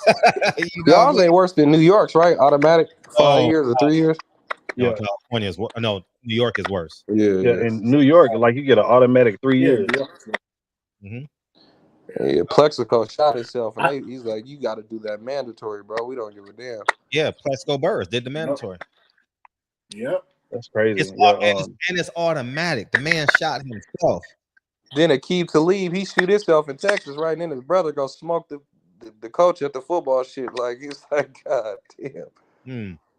Yeah, that was a sad story too. Yeah. Damn. Yeah. Where did they learn that shit from? Bro, you remember cats used to just fight, bro, go head up. You end up getting knocked out or something, especially some older cats, like, you know what I'm saying? I'm like, bro, in front of kids, like, what if you shoot one of these kids on an accident, bro? You know them bullets, like, how you do that shit in front of some kids like that, bro? Like, I just don't get it, man. Shit. How do you even actually or whatever, right, get that mad in the first place? Like, you at a fucking pee-wee football game, bro. What could have happened that you got that mad to where you had to shoot the damn coach? Like, what the fuck? People have no morals and no heart. Hey, because he probably ain't used to losing. He, you know, his brother and shit, you know, play for all that shit. They ain't used to losing and shit. They probably it was a preseason game. It was a preseason game. Yeah, Aqib Talib's a rude ass nigga. He's really in the street. I don't know how he lasted that long. Hey, Bill Belichick and them guys up there be protecting players, bro. Because I met that nigga, bro. That nigga's a fucking trust weirdo. me, I know about him too when he was at Tampa. Remember Tampa draft? He be in the clubs. I was in Vegas at Dre's, bro, and that nigga was over there, got into it with the nigga, had his chain on, and was talking all crazy and shit. I'm like, this nigga playing in it. Like, what are you doing, bro? Yeah, he was about to get his wig split in St. Petersburg, in St. Pete, because you know St. Pete and Tampa, like they don't like each other at all. And like he was in Tampa or whatever, and then he was talking shit to some St. Pete niggas, and boy, they was from a That's a fact. How young should you get a dog? Earlier the better. You have so they can grow up with the kids. Yeah. True. And especially depends on they'll learn to the protect the kids. Like a pit bull or something like that. And I think like a canine. I would want like a German Shepherd or something. German Shepherd. Yeah. I don't know about no They're pit good with bull. kids That too. nigga said a pit bull. Hell I no. don't like pit bull. Bro, Pit I bulls just are just seen a like story niggas, man. They the where, same, bro. Just like some niggas, bro. yeah, bro, I just seen a story where a pit bull had killed like 2 little kids or some shit like that. And it was like their dog, like it was their family dog, and they had killed 2 kids. Mauled them. Yeah. Wow. I think that it was like 5 and 6 or something like that. Wow. Crazy. That's what I'm afraid of. Yeah, I know, right? You just got. I don't think a German Shepherd's ever attacked no family. German Shepherd's a good dog. Hell no. I had a German Shepherd. We had got ours from a former police officer here in Apopka. He was in the Apopka Police Department, and that dog, it was a girl, and man, she was protective. That was a good dog, man. Hell, you spend good, and you do the research on the dog, the breeders and stuff like that. Get a canine with the police and stuff, and train the dog, and they'll walk by you side by side. They'll go in between your legs and do all kind of stuff. Like, that's how smart them dogs are. That's good for kids and protecting your house for sure, because they gonna stop the problem before it get there, or they're gonna alert you. You could be sleeping, they alert you. Wow. Yeah, they will. Those are good dogs, man. They'll smell the outside and the interior, the exterior of the house before you go to sleep. They'll go out there and smell it, and they'll get a whole sense of everything that's going on. Wow. Yeah, those are some good dogs. And they outside dogs too, right? Yeah, outside dogs for sure. So you ain't got to bring them in the house, right? No, you don't got to bring them in the crib. I don't want no inside dog. No, you don't got to bring the dog in the house. Yeah, I don't like no dog in my house. You could build a little kennel for him and stuff, like build out a gated kennel and then have him in the kennel and then just wash the kennel out with the fire, the hydrant or whatever, and then have him outside. You don't have to worry about nothing, and then lock him up. Yeah. Right. Yeah, you'll be good, Fred, with a K9, man. I think I'm thinking about getting one. I'm really thinking about getting one. Yeah, man. Because of damn, I'm gonna tell you what happened. My thing fell in my shower, but because I have high ceilings, you don't know where the fuck the sound came from. You understand? So it's just like 3 o'clock in the morning. Running like somebody in the house. I'm running, clack, clack, clack. I'm running downstairs, and I wait by the stairs. I say, my family's upstairs, so if you come up these stairs, I can kill you from here, right? And so I wait a couple minutes, and nothing happened. And I go in my shower in my bedroom. It was the damn thing that holds the what you call it, the soap and the shampoo and all that. The shower caddy. Yeah, whatever you want to call it. Yeah, man. And I was like, damn. I was happy that it was that, but I'm just saying I would want to be forewarned before that. Right. Right. Yeah. Shoot. Yeah, man. Shoot. Especially. Yeah, but I gotta bounce, y'all. Have a good night, bro. Appreciate you, KB. Yeah. Matter of fact, about 2 months ago, she called. I'm at work. My fiance, she called me like, man, I think I hear something in the house. I'm like, well, you know where that thing at? Because I told her, I told her and I showed her how to use it because I got like a 22. It's in the bedroom. And I told her, I was like, you know where it's at? And like, I told her, go get it. Make sure that clip in there. Get it. Doggone it. Walk around the house. You see something? Pop them. Straight up. Like, she walking around all scared. I said, man, I stayed on the phone with her. I was like, shoot, I'll be on the phone with you. Like, walk around there with your flashlight. Walk around there. Okay, I don't hear nothing. I'm like, all right. Let me get back to work. Right. A lot of times, like, women, man, they be so, a lot of them, because she hate guns. You know what I mean? And I keep trying to tell her, I'm like, I'm not going to be at the house all the time. Like, anything can happen. Anything can go down. I might not be there. And you and our son, you gotta do what you gotta do to protect not just yourself, but our child too. So you know what I mean? Because I know a lot of women, man, out there, they be A lot of them are scared of firearms, but y'all got to know how to use them, man. And if you don't know how to use them, there's plenty of classes. There's plenty to teach. Plenty of classes. For real. You can even go online on YouTube. I done showed the videos on YouTube, how to use a gun and how to use it and everything. Like, for real. Because times is crazy out here, man. And they ain't getting no better. So. Hey, Fred, what you think, like, with Chicago? What you think the ultimate, like, what you looking like 10 years down the line? How you think that's really going to shake out? Because it's like crazy when you look at all the shootings. It's like so normal. They really don't do nothing about it, dude. And the new laws where the cops where they're releasing the criminals. Oh, yeah. I forgot about that shit.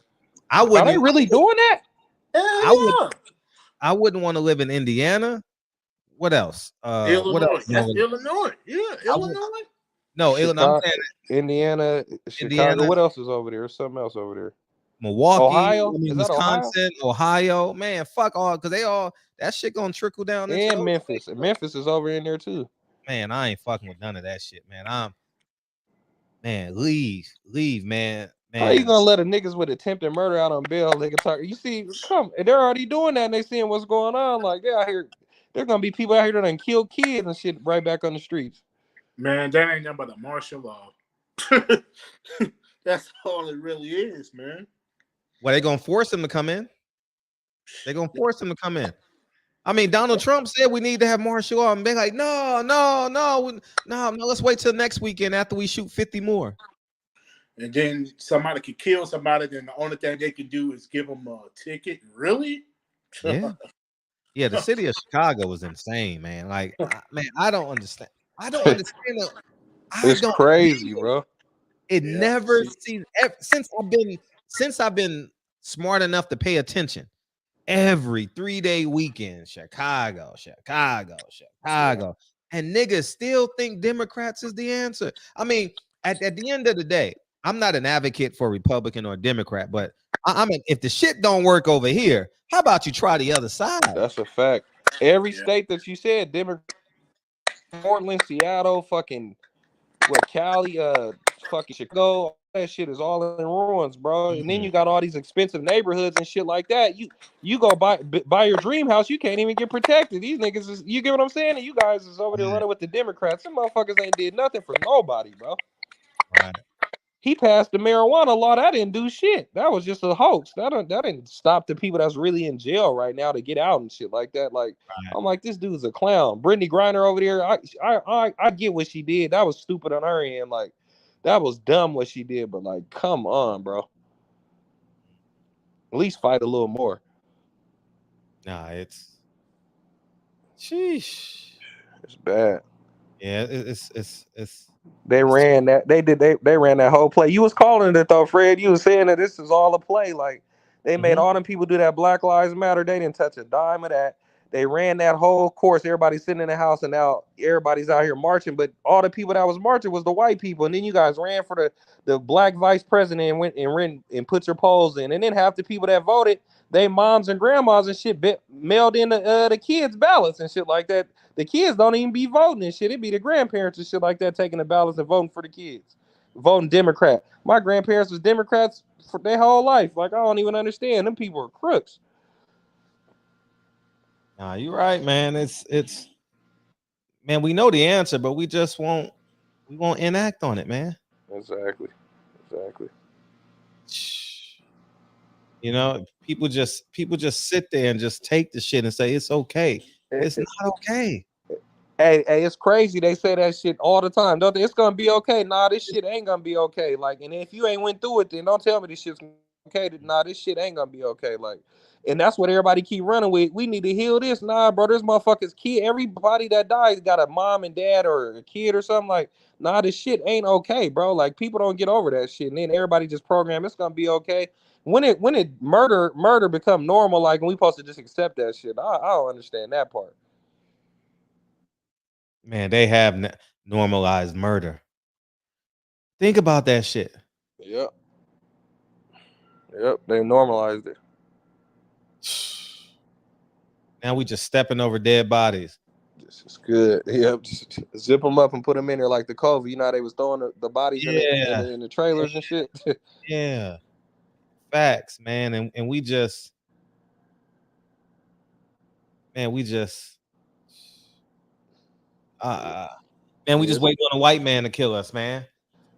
nah, So we I can ain't yell and scream. They love saying that when the white man do some shit, and then the niggas like 100 niggas, and the white man got one nigga or whatever, and now everybody mad at the white man, but you niggas done killed 200 niggas in the whole day.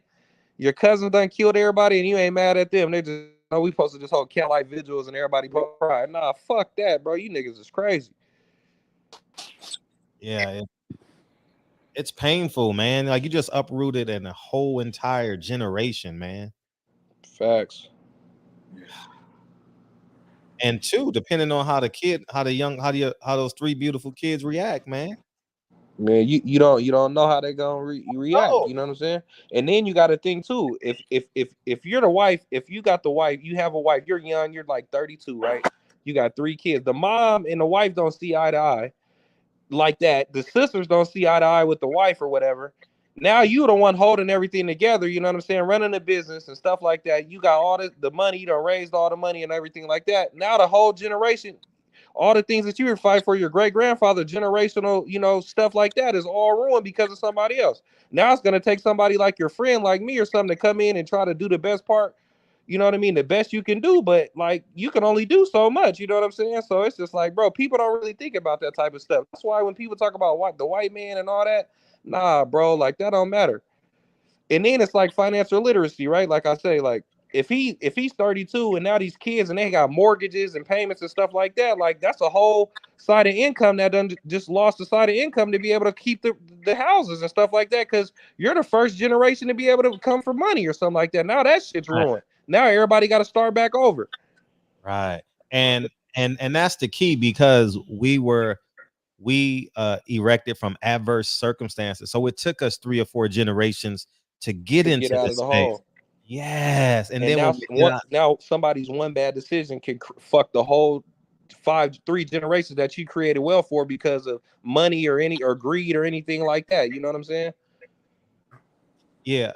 That's why I always tell people, oh, the white man, white supremacy. Well, why don't we act like we're down by 20 points? Exactly. Yep.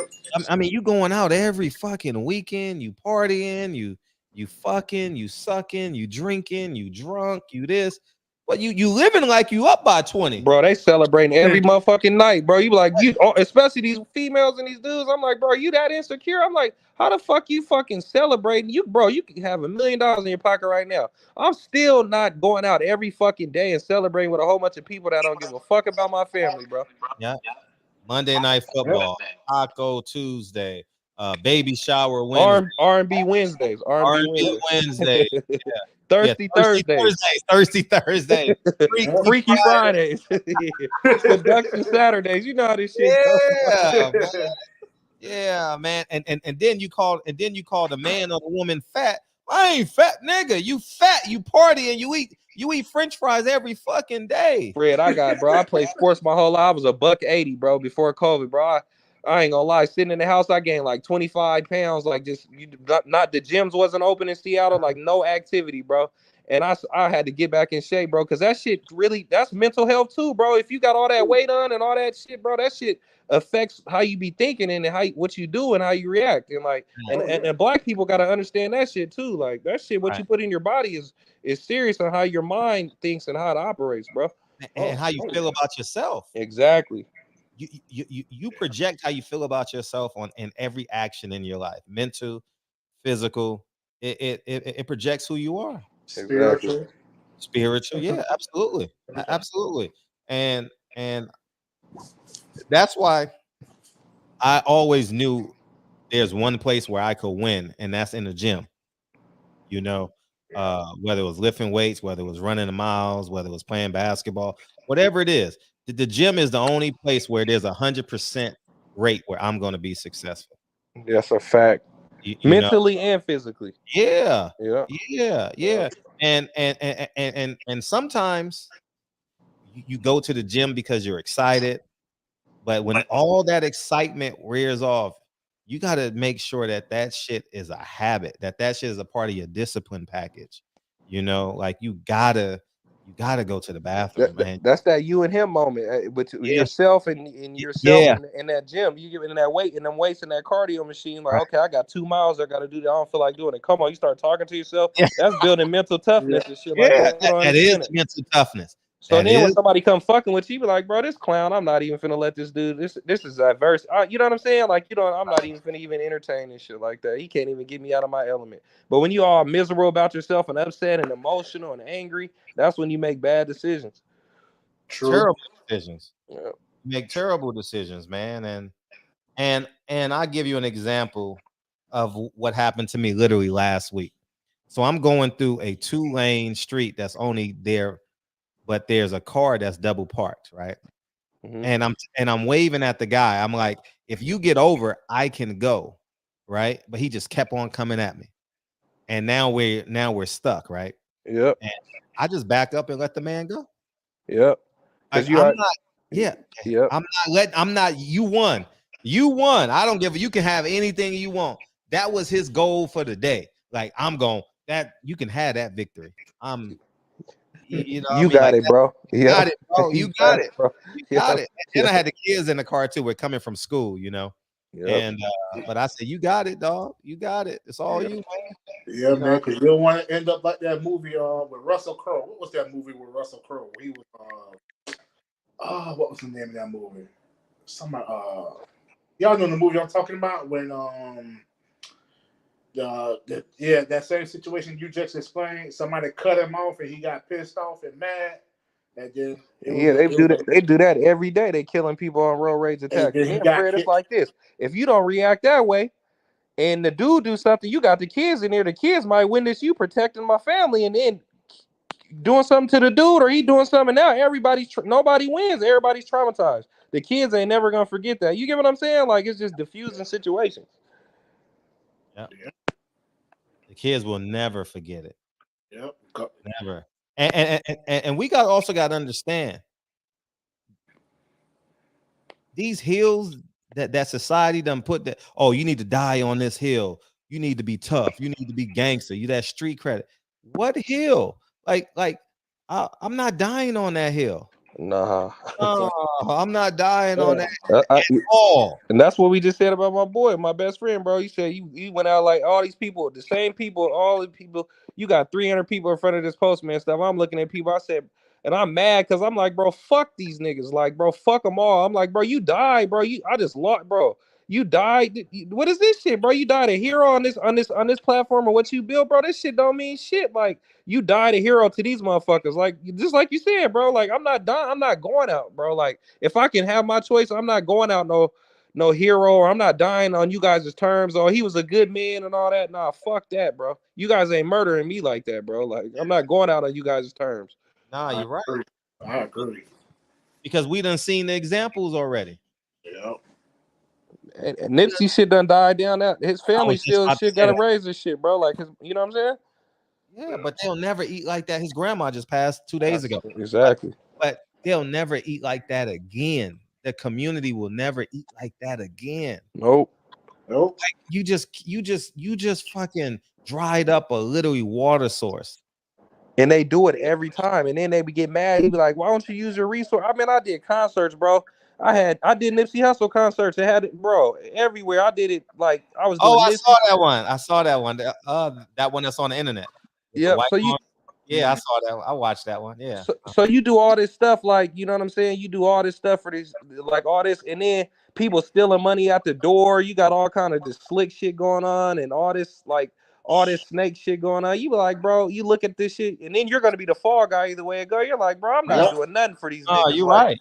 No, you're right. No, you're right. Because me and my business partner and I were it was 3 of us. Yeah. And we were thinking about going to buy a because it was really, really cheap. Yeah. And it came with the liquor license. It was called the Living Room on Adam and Crenshaw. Yeah. And I said, I can't invite the devil in my house, man. I've been fighting this motherfucker for a long time. And you finally can go do it. You be like, man, this could just be a spot I can have and make income coming in and shit like that. I couldn't do it. I couldn't do it. Man, that's But probably the greatest decision you made, bro. yeah, because and because it was across the street from a dispensary, and two, I mean, the demons of a nightlife, man. You know, like whether it's pussy, whether it's more money, whether it's obesity, whether it's late night sitting up in there doing that shit till 5 in the morning. Then you got to watch everybody, and then it's just there's no good coming in there. I had to learn that. I'm young too, like, and then I looked at how the industry shapes these people, and then you're around all these people, like, so they look at Nipsey. I'm like, bro, but J-Rock is a rude ass nigga too. Like they no disrespect to him, bro, hero. But his security guard and all that shit, cuz. They out doing cousin people and like, you know, you gotta talk to people with respect, bro. Like, cause then you get a nigga get emotional and the shit that happened. But like, bro, you can't have no nightlife, like, cause it ain't a fair game in it. You're not a business owner at that point. You're really protecting yourself. Cause Fred could have did the right thing to a bartender and everything, and she could have overpoured on the liquor. You take some money off her tab. Now she going to her husband talking about he shorted me my money. Now he coming up there upset and shit like that. Like, you're like, bro, what the? I'm not about to be dealing with this shit. No, bro. you're right. No, you're right. Now he waiting for you out your car. He waiting for you, and you don't even know what's going on. You think you doing a good deed. She done overpoured the liquor and now went to somebody and said something. Now you got enemies you don't even know you had and shit like that. Now you can't get. Now your life's at risk. Like, you get what I'm saying? Right. Yeah, you're right. Right, man. Never let Satan in through your front door, man. Let that nigga find a way to get in your house, man. You know what I mean? And the money would have been good because I mean you can hide a lot of money doing that nightlife shit, but it's nah, man. Man, we couldn't do it, dog. Like, there's just no way we could. There's no way, and especially I got a family. Everybody got families, man. It just. Nah, that wouldn't have been good. If you was all money ain't good money, man. All money ain't good money. Bro, hey, that money is no good. I do remember did a show. I spent like 40,000, bro. What I would do is I would take the venues. Because I used to do festivals with my boy and stuff like that. So what I would do, I'll take the venues and then I'll use like a food, like the African lady I'm cool with that owns a restaurant. I'll use her as a liquor license permit, and I'll rent the venue out, and then I'll set the stage up and do everything. But what I would do is I'll make it like a concert and like a bar, like a club vibe to it. But I'll have a show like you're watching a real concert. Man, you get I'm looking at it. I sold out of Hennessy. I had about 100 bottles of Hennessy at like $10 a shot. That's like 16,000 or whatever. It was like a whole bunch of money. I looked at the end of the night, bro, the money wasn't adding up and it kept happening. And I'm like, how the fuck do I keep losing money on this shit? Like, you get what I'm saying? Like, where am I losing the money? I'm losing the money because the bartenders is stealing the money off the overpours and stuff like that. But I'm looking at it, I'm like, bro, I'm not about to keep doing this shit. Like, you know what I'm saying? And that's why I be looking at the promotion, like with the boxers. And I'm like, maybe the boxers guarantees, because, you know what I'm saying, are too high. Like, they're asking for too much money and they can't come up with the money. But then, like you said, Fred, that's Al's fault, because you done told these guys their purses is 1.5, 2 million. You know damn well you can't make that money back. Nah, you're right. Got a point. Nah, you're right. Take the time and explain the promotion of like concerts and stuff, because maybe someone is interested. Someone's sitting on $50,000 and they trying to flip it, you know. So I gotta show you the concert. When Nips was coming in, I got Nip for 15,000. So 15,000 is all in. So what I usually do is I get them all in on the artist or whatever. So if you want to book like who's popular right now, like give me a name, Fred. Like Lil Baby. Lil Baby's 350,000. So wow. So you got to come up with 175. You got to pay him 175 or probably 200,000 just to even get to get him push the flyer and everything like that. So if the venue is you got to have at least an 8,000 capacity venue, you know what I'm saying, at $40 a piece. So then you got to do an all in. You want to book them all in. So if you book them all in, that means they pay for their own flights, hotels, and everything. So you don't have to worry about it. So then you got to put the deposit down on the venue, and then you got to do your promotions. You know what I'm saying? But the artist got it set up, whereas their prices aren't set up for you to make no money because they don't respect the promoter. You know what I'm saying? So you got to figure out different ways to make money, and there's no money in it right now. It's dried up. Like, there's no money in it in the music right now with doing shows. That's why you don't see a lot of shows and stuff going on. So it's the same thing like a boxer, but a boxer usually signed under a promotion company. So they're like signed to, like, you know how Kanye got dropped from like CIA, a talent agency and stuff like that? Yeah. They're usually signed to people like that, and then they negotiate with the promoters and stuff, just depending on the artist. Well, let's use your real life thing, how you book Nipsey and all that, and All right. explain that. So when I booked, so what I did is I did 2 cities. I did a Seattle, and then I did San Diego. It's called Spin Nightclub. You can look it up. And what I did is I just took him. He was 15,000, so I gave him 7,000 up front, and then I gave him 15. I gave him the rest when he got in. So what happens is you'll book it up. You'll do your pre-sale tickets on Eventbrite, and then you'll get everything going. So then when he pulls up or before he comes, and you just give them the, the back end, and then they come in and perform their stuff and they leave. Like when he came with like Lauren London and all that stuff. So that's pretty much how it works. But he do good business stuff. Mm-hmm. A lot of them don't do good business. So it's a shiesty business. And how do you make the money like outside of the ticket sales? So if ticket sales, you can make your money off the bar. So I was making majority of my money off the ticket sales in the bar. So I'm charging $35 at 3,000. I'll make about 40,000, pay him 15, and then I would make, I'm making about 20, 30,000 in profit off, one night, off of 2 hours or something like that. You know what I mean? So but the thing is, you kind of want to, you kind of have to have the venue to have some liability in it so they don't steal from you.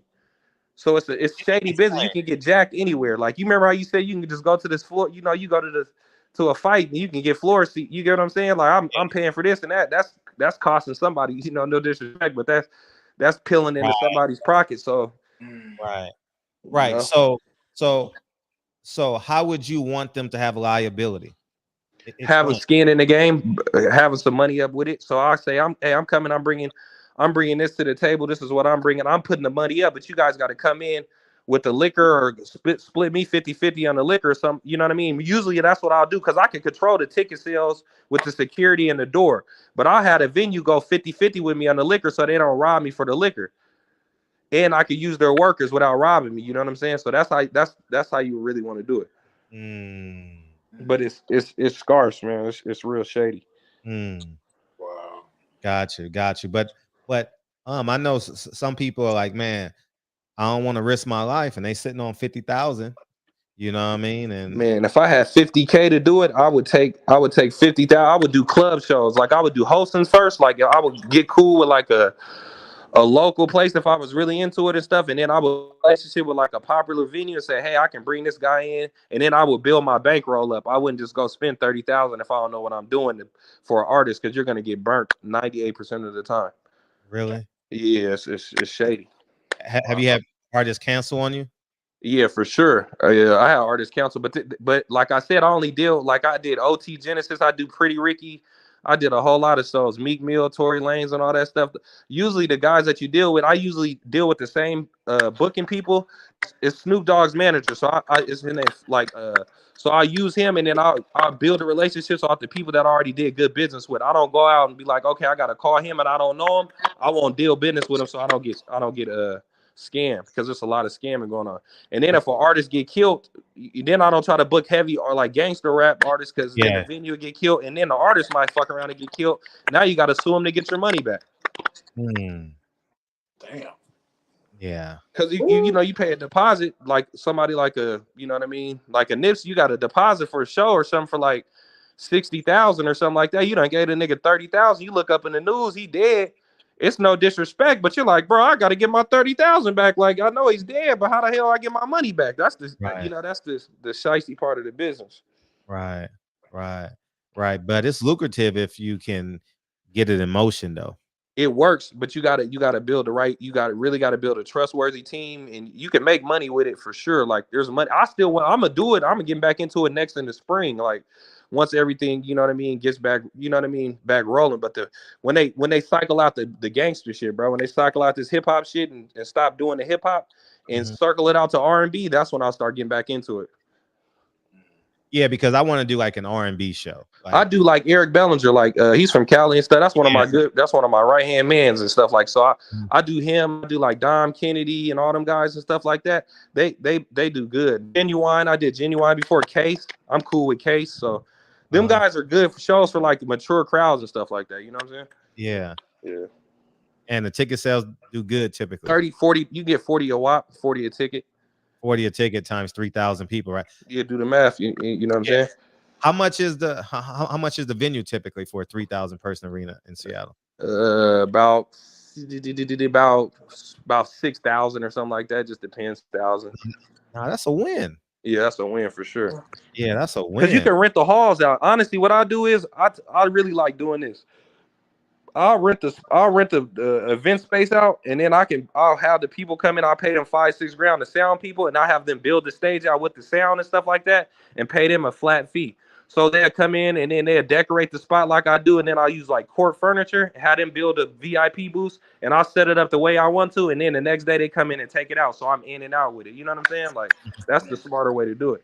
And because the VIP tickets, you can charge $100. $150, and you can do a meet and greet. Hey, you want to do a meet and greet? An extra $150. You tell the artist, okay, I'll give you $3,000 flat fee for a meet and greet. You get 100 meet and greets. You make $7,000 off the meet and greets. You know what I'm saying? Right. Have you ever did comedy shows, like book comedy shows? Nah, that's what I really want to get into because they're cheaper. They're cheaper to book, and there's more money in it. But then when you do the comedy shows, you got to make sure. This is the comedy show thing. It's hard to get venues to do the comedy shows. You have to get your own venue and the food. You got to have food. So you got to have bartenders that know how to do the food. You got to make sure all your numbers is right. You know what I'm saying? But it's lucrative for sure. But how do you go do a comedy show? You got to go to a comedy club or you got to create your own comedy venue. You know what I'm saying? Right. Yeah, I would love to do like a. You do like an R&B and a comedy show, you'll win, bro. You'll run off 20,000 in a night, and everybody have a good time. You go home. You can do like comedy and then have like an R&B performance, and then you can win like that. Man, they have them here all the time in Orlando. They win. They sell out too. I bet you they sell out like every week. They do. Yeah, I would love to do like a Corey Holcomb show or something like that. If you got the venue stuff, Fred, I'll CC you. You get the venues and stuff and the dates. Then you can figure it, you know what I mean, and just put your numbers together. That's a good win. Because I do that stuff all the time. Like, but I really laid off the hip hop though. I just really been focusing on. Now, I don't want to do hip hop. I don't want to deal with no 19-year-old nigga on some perks. I don't want to deal with none of that.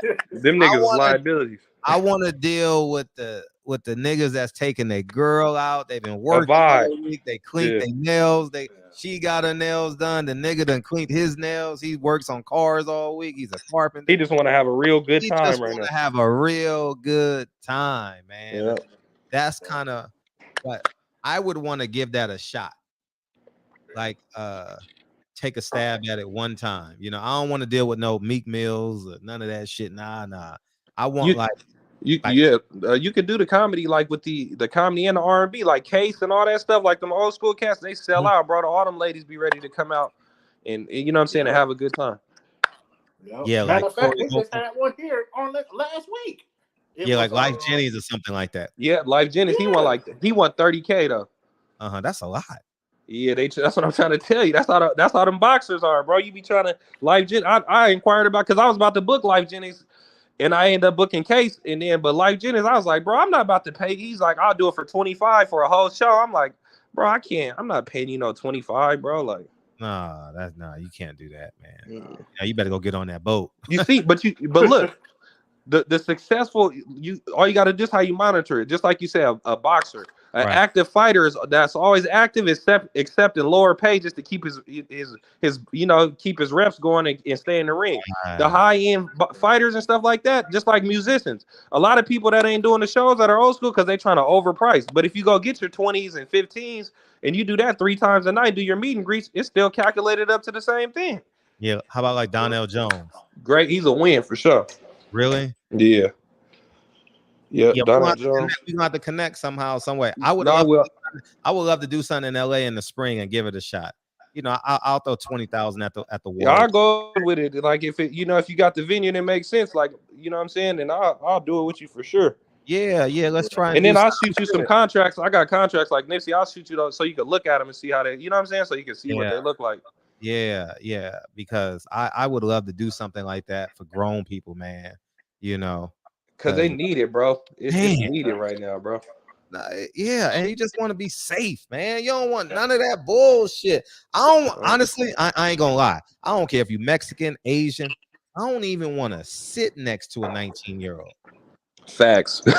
No, I'm being honest. I spend at least $300 or $400 every week for dinner with my family. We do steaks and all that. The reason why we do that is because I know no niggas, and niggas meaning these young motherfuckers. Yeah. Gonna be sitting next to me on that ignorant shit.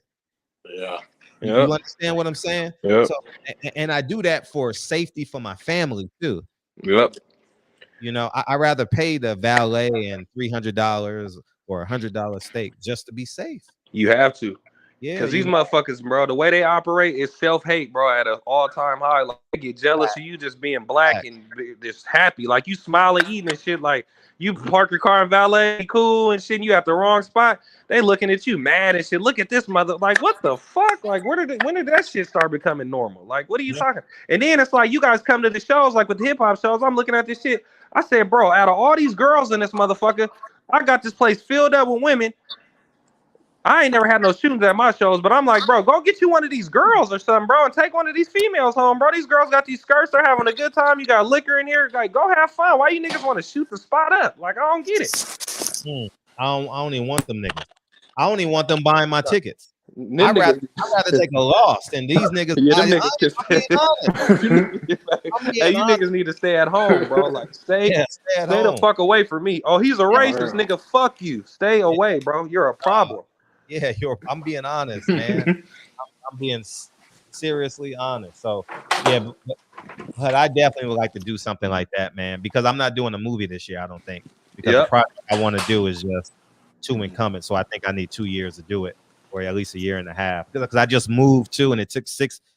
I'm just finally getting situated in my new home. Yeah. So I've been spotty in terms of my creativity because there's so much logistics I got to do in this home. So but yeah, what's up, Kyle? And but it's just yeah, let's put some names together, man. Let's do it. Yeah, we could do that for sure. I'll do that. I'm serious, man. Yeah, like Donnell Jones and like a comedian. Donnell Jones and Earthquake, something like that. All right, I'll get some prices for you in a second. I got you. Yeah, man, we can put it together, man. We'll split the bill, man. That's easy work.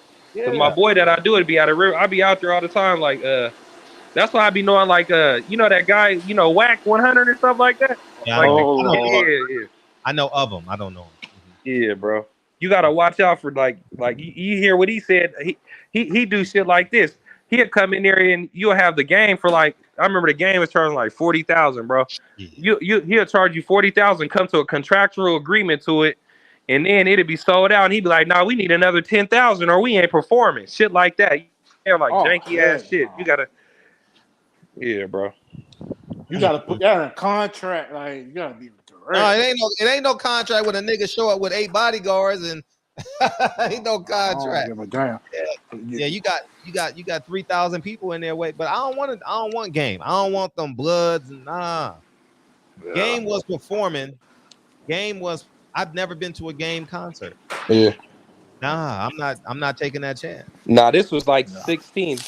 You can look it up, Google it. Showbox. I did it at Showbox Seattle at the Showbox. And this nigga, this was before Wax started doing all this crazy shit. But I was like, I'll be looking at these niggas. I'm like, damn, bro, you see a young black man, like, man, coming out 40, 50,000 for you, bro. Like, and you guys trying to create more problems. And then you get a writer, right? So what a writer is, you got everything in the contract. You got everything laid out for them that they want, bottles, everything. Them niggas will try to figure out a way to finesse you anyway, you know what I'm saying, to do some funny shit. Like, and that's why I always hated Wax ass for that shit, bro. And then you look at him now, he getting into it, everybody. I'm like, this nigga been like that, bro. Like, damn. Man. Wow. Man, this was a very informative show, man. Man, you taught me a lot tonight, man. Because I ain't never, I've always wanted to do like 1 or 2 shows, and my business partner wants to do this shit too. You know, because last time we did it at his house, and we just people came for free, you know. Yep. And but yeah, I would love to do something like that though, for sure. Yep. I'll tap in with you tomorrow, and then I'll send you my info, Fred, and then please. Yeah, we'll go over numbers. I'll show you the stuff, and then we'll tap in. You'll look at it and be like, okay, this makes sense. You know what I mean? Yeah. Do you do other states, or you just do? Yeah, he said he did San Diego. So I did a Nipsey Hussle. You can look it up. Spin Nightclub. I did Nipsey. Yeah, I do all kind of stuff. Like I did Tory Lanez in San Diego. I do. You know what I'm saying? I did a lot of. If it makes sense, you know what I'm saying, I'll do it for sure. Right. But I ain't been doing it. I ain't been messing with it, bro, because the fucking shooting. They've been shooting up everything, and then I can't do no hip hop shows, and then I ain't doing no hip Yeah. hop. No, I want that 45-year-old woman, man, that's dying to wear that dress. I'm Exactly. serious, nigga. I'm serious. man, she been waiting to wear that shit. She looking good, clean, and happy. That's the Yeah, type of people I want to Yeah. be around, bro. yeah. I want to I be want. around love, bro. I ain't trying to Yeah, be around this I other want shit. that nigga that got that matching shirt with the matching pants with the gators, man. I'm serious. Facts, Heck yeah. facts, facts. Coming in like a player. Yeah, I want hardworking people like me, man. Like we work hard. We just want 1 night, 2 nights, 3 nights a year, man. We can dress up and Yeah. you know what I mean, Nick. be grown, and I want to do the valet. How Yep. profitable is valet? Is valet profitable?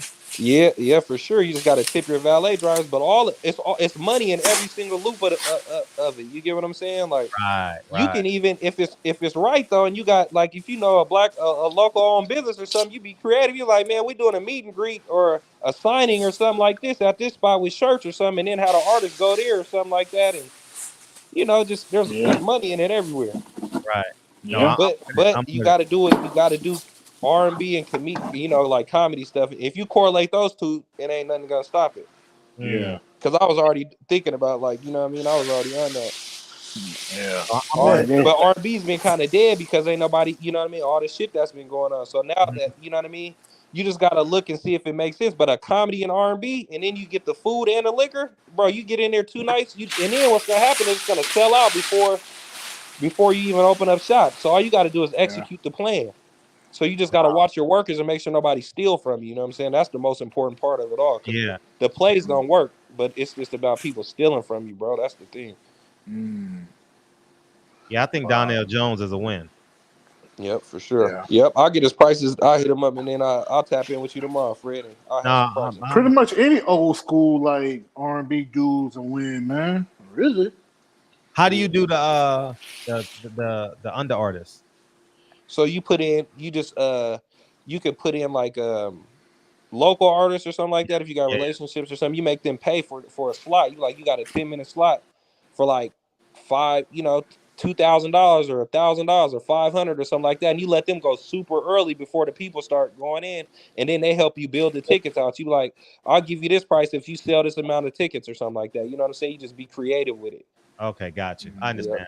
Because what you want to do is if you open that bill up, have some opening acts or some up and coming people. Now they help you with your promotion on the streets and stuff. Because now you're like, okay, if you're an artist, you're doing this big show. If you all I need you to do, baby, is sell me. You get 3 opening acts. I need you to sell me 30 tickets. That's 20 of your family, and then 10 of your friends or something like that. And now you got that, and you're paying me now. That's the 700 tickets gone right there. Now all the rest of the promotions are gonna sell itself. True. And you're helping on them Facebook, with helping them on build IG. their stuff up. Gotcha. We have a place out here, the Redondo Performing Arts Center. We got that. I think that's like, I don't know how many capacity is. I just went there for a Life Jennings show. Yep. Get the date. You probably want to look at the dates. Get the talk to somebody and get the dates because they be booking up, a long time in advance and see what Friday. But it's no alcohol inside though. There's no alcohol. No alcohol. Capacity is 1,453. Can you get alcohol in there though? No, you can get it in the hallway area. In the foyer. Foyer. That's what I'm saying. So that's cool then. As long as you got somewhere where you can serve liquor. That means you got to take like a. That means you got to take like a intermission. Yeah, but yeah. But don't you have to have a liquor license in between? And then a lot of times people get drunk or get low, have a drink, and then go sit down anyway. You know what I'm saying? Yeah. Facts. Yeah. So that's don't you have to have a liquor license? A lot of the times the venue will have a liquor license and they make you go half with them or something like that. Or if you're doing like just a event space, like just a hall or something with nothing in there, then you'll use like a food in Seattle, there's like a food handler that got a restaurant, and then you let them serve the food and then you get the liquor and then do it like that. Then you just go into the place and spend like $20K and get all the liquor from the you use their liquor license to go to their, outlets and get all the liquor for cheaper price. Yeah, you know who I would like to get? Like a person like Tobe and Gigway or something like that. Yeah. If I were to do rap or something like that, Tobe and stuff like that. Yeah. How about Tank? Tank's good. He charged too much though. He nigga be wanting 40,000. Yeah. He did though. I could call him. Man, you got got it. I bet the price had to drop for sure. Nah, but and he's doing it in LA. He's gonna really charge. Yeah. Yeah. So because then you got to charge $100 for the tickets. I don't want to charge $100. That's what I'm saying. That's what I'm saying. Yep. I want That's to why I was charge throwing people 40 like $50. Jennings. Like Yeah. Jennings went 30 racks, 25 you could probably get him to, but I don't know. You might get it in LA. How did he do though when he did that Performing Arts Center though? Did he Not a good. whole bunch of did he It get a was good like crowd? half full. It was like half full. I would say like 500 people came. Nah, hell nah. Dude, y'all got state tax in California too. So Man, you throw an Eric Bellinger and somebody else in there with, like you said, like we talked about or something, with a Donnell, and then you do a comedian or something, that shit's selling out for sure. Eric man, Bellinger they was have selling that out all the time. 2,000 capacity spots. So would you do like a full set for the comedian? Was that be 30, 45 minutes? Yep, but that's all they really do anyway, though. They only do like 45. Yeah. Because they usually do 2 shows a night because it's sell out, and then they got to take the people out, and then people come back in. So they used to doing 2-3 shows a night anyway. Yep. Yeah, I would have loved to do like because Corey Holcomb is funny than a motherfucker. Yeah, because Michael Blackson was just here last week. It was him, Gary Owen, and the R&B artist was Urban Mystic. Yep. Yeah, because he went to FAMU. Yeah, he went to FAMU. That's where he graduated at. But yeah, what's the boy's name? I got just his phone relationship with him too. What's the guy's name that played in Poetic Justice? That Tupac socked for hitting a girl. He's a comedian. He got a brother. He always brushing his hair. You remember Poetic Justice? The dude that always had the brush in his hand. I know you're talking about. Guy Tory. I forgot his name. Corey. Yeah, Tory. Guy Tory. Guy Tory. Yeah, Guy Tory.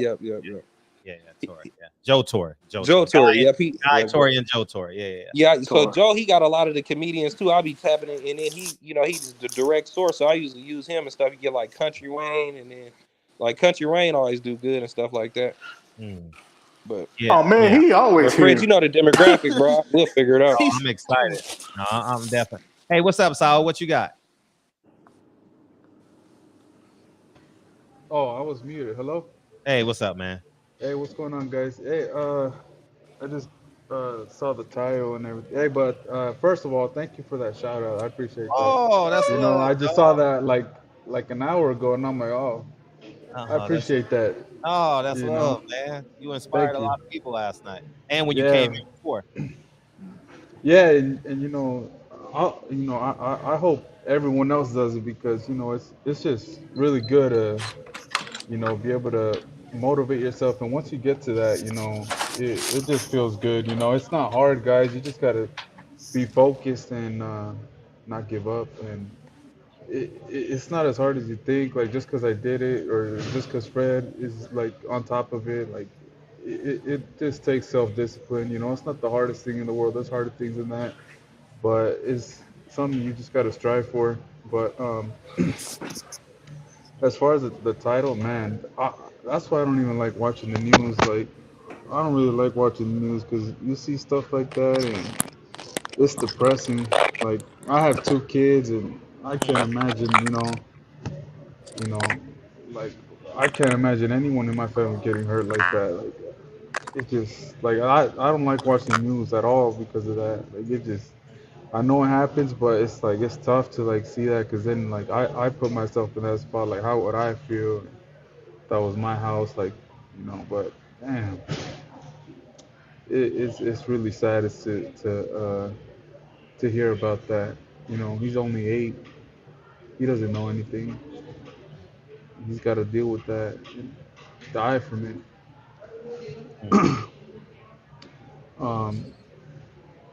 But yeah, I think people got to like try to get out of there because it's just not. It's not. There's no future really. Like in that, like trying to make it out of that. Like, I don't know. It gets me upset sometimes just thinking about like how the world is like that, and sometimes people can't get out of there or they don't want to. They just want to live that life. Like I'm Mexican and Salvadorian, so growing up, my parents, they'd always watch like the news, and one time, like something stuck in my head, like I don't know, it just stuck in my head. I was watching this guy. He's from Ciudad Juarez in Mexico, The cartels over there, and he's 24 years old. A lady was interviewing him. I mean, no, so he wanted to. They asked him what he wanted to be when he was older. I think he was 15 or 16, and they said, "What do you want to be when you get older?" And he just smiled at the camera like he was an innocent kid just going to school. He was in his uniform. He's like, and this is why I said 24. He's like, I hope I can make it at 24 years old. Mm. And dang, like that just like I've never forgotten that. That was years ago when I heard that. And I asked my mom like, why does he say that? Like why would he just want to be 24? Like he's like because people over there they don't have any hope. They get sucked into that cartel life because it's all that's around them. They can't get and they don't get out of it. They don't have the funds. And I just never understood that. I just didn't want to. I guess I didn't want to understand. Like, how could you not want to live more than that? Like, how could you not want to have kids, have a family, have your own house? But it's just a sad reality. As far as over there, at least, like, it's just crazy how things like that. And that's why I don't really like watching the news. It gets depressing hearing that stuff. That people just don't do anything, or sometimes they can't. I guess over there. I get it, man. And yeah, man, we use this platform as an information source, so we can do better. Our, we can improve our families and all our relationships, and and and and by doing that, it pours positivity into our communities, man. And it's it's sometimes it's unfair, like what happened to Mr. Murphy's best friend and a little 8-year-old child, and so on and so forth, man. But yeah, man, it's the world we live in, man. Yeah, it's tough. It's tough. No God and no fathers, man. It takes a toll. Yeah, exactly. That's why, man. I know I don't know how it is. Like I grew up with my mom and dad. Like I don't know what that mindset is of not having your dad or not having your mom. Like, I don't Right, really know.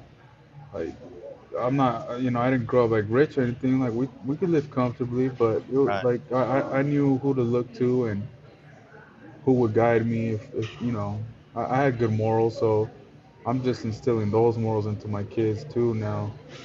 And they're little, but it's just like I don't know. I feel sad for those kids because right, it doesn't seem like they grow up with that aspiration to be a business owner or anything like positive in the community.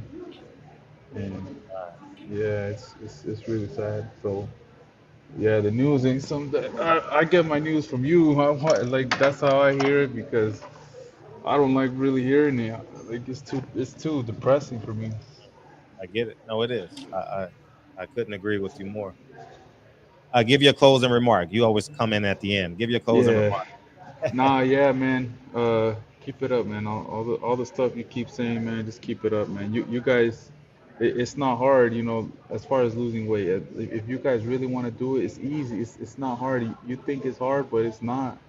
It's simple things like not putting olive oil when you cook something. That's like 200 calories just for Right, two tablespoons. Like it's right, just simple things that you just gotta cut out, and you right, start losing weight like that. Like it's right, simple things. Like you could don't have a Coke, you know, have right, have a something that's like less than calories. I don't know. It's really simple when you try to do it.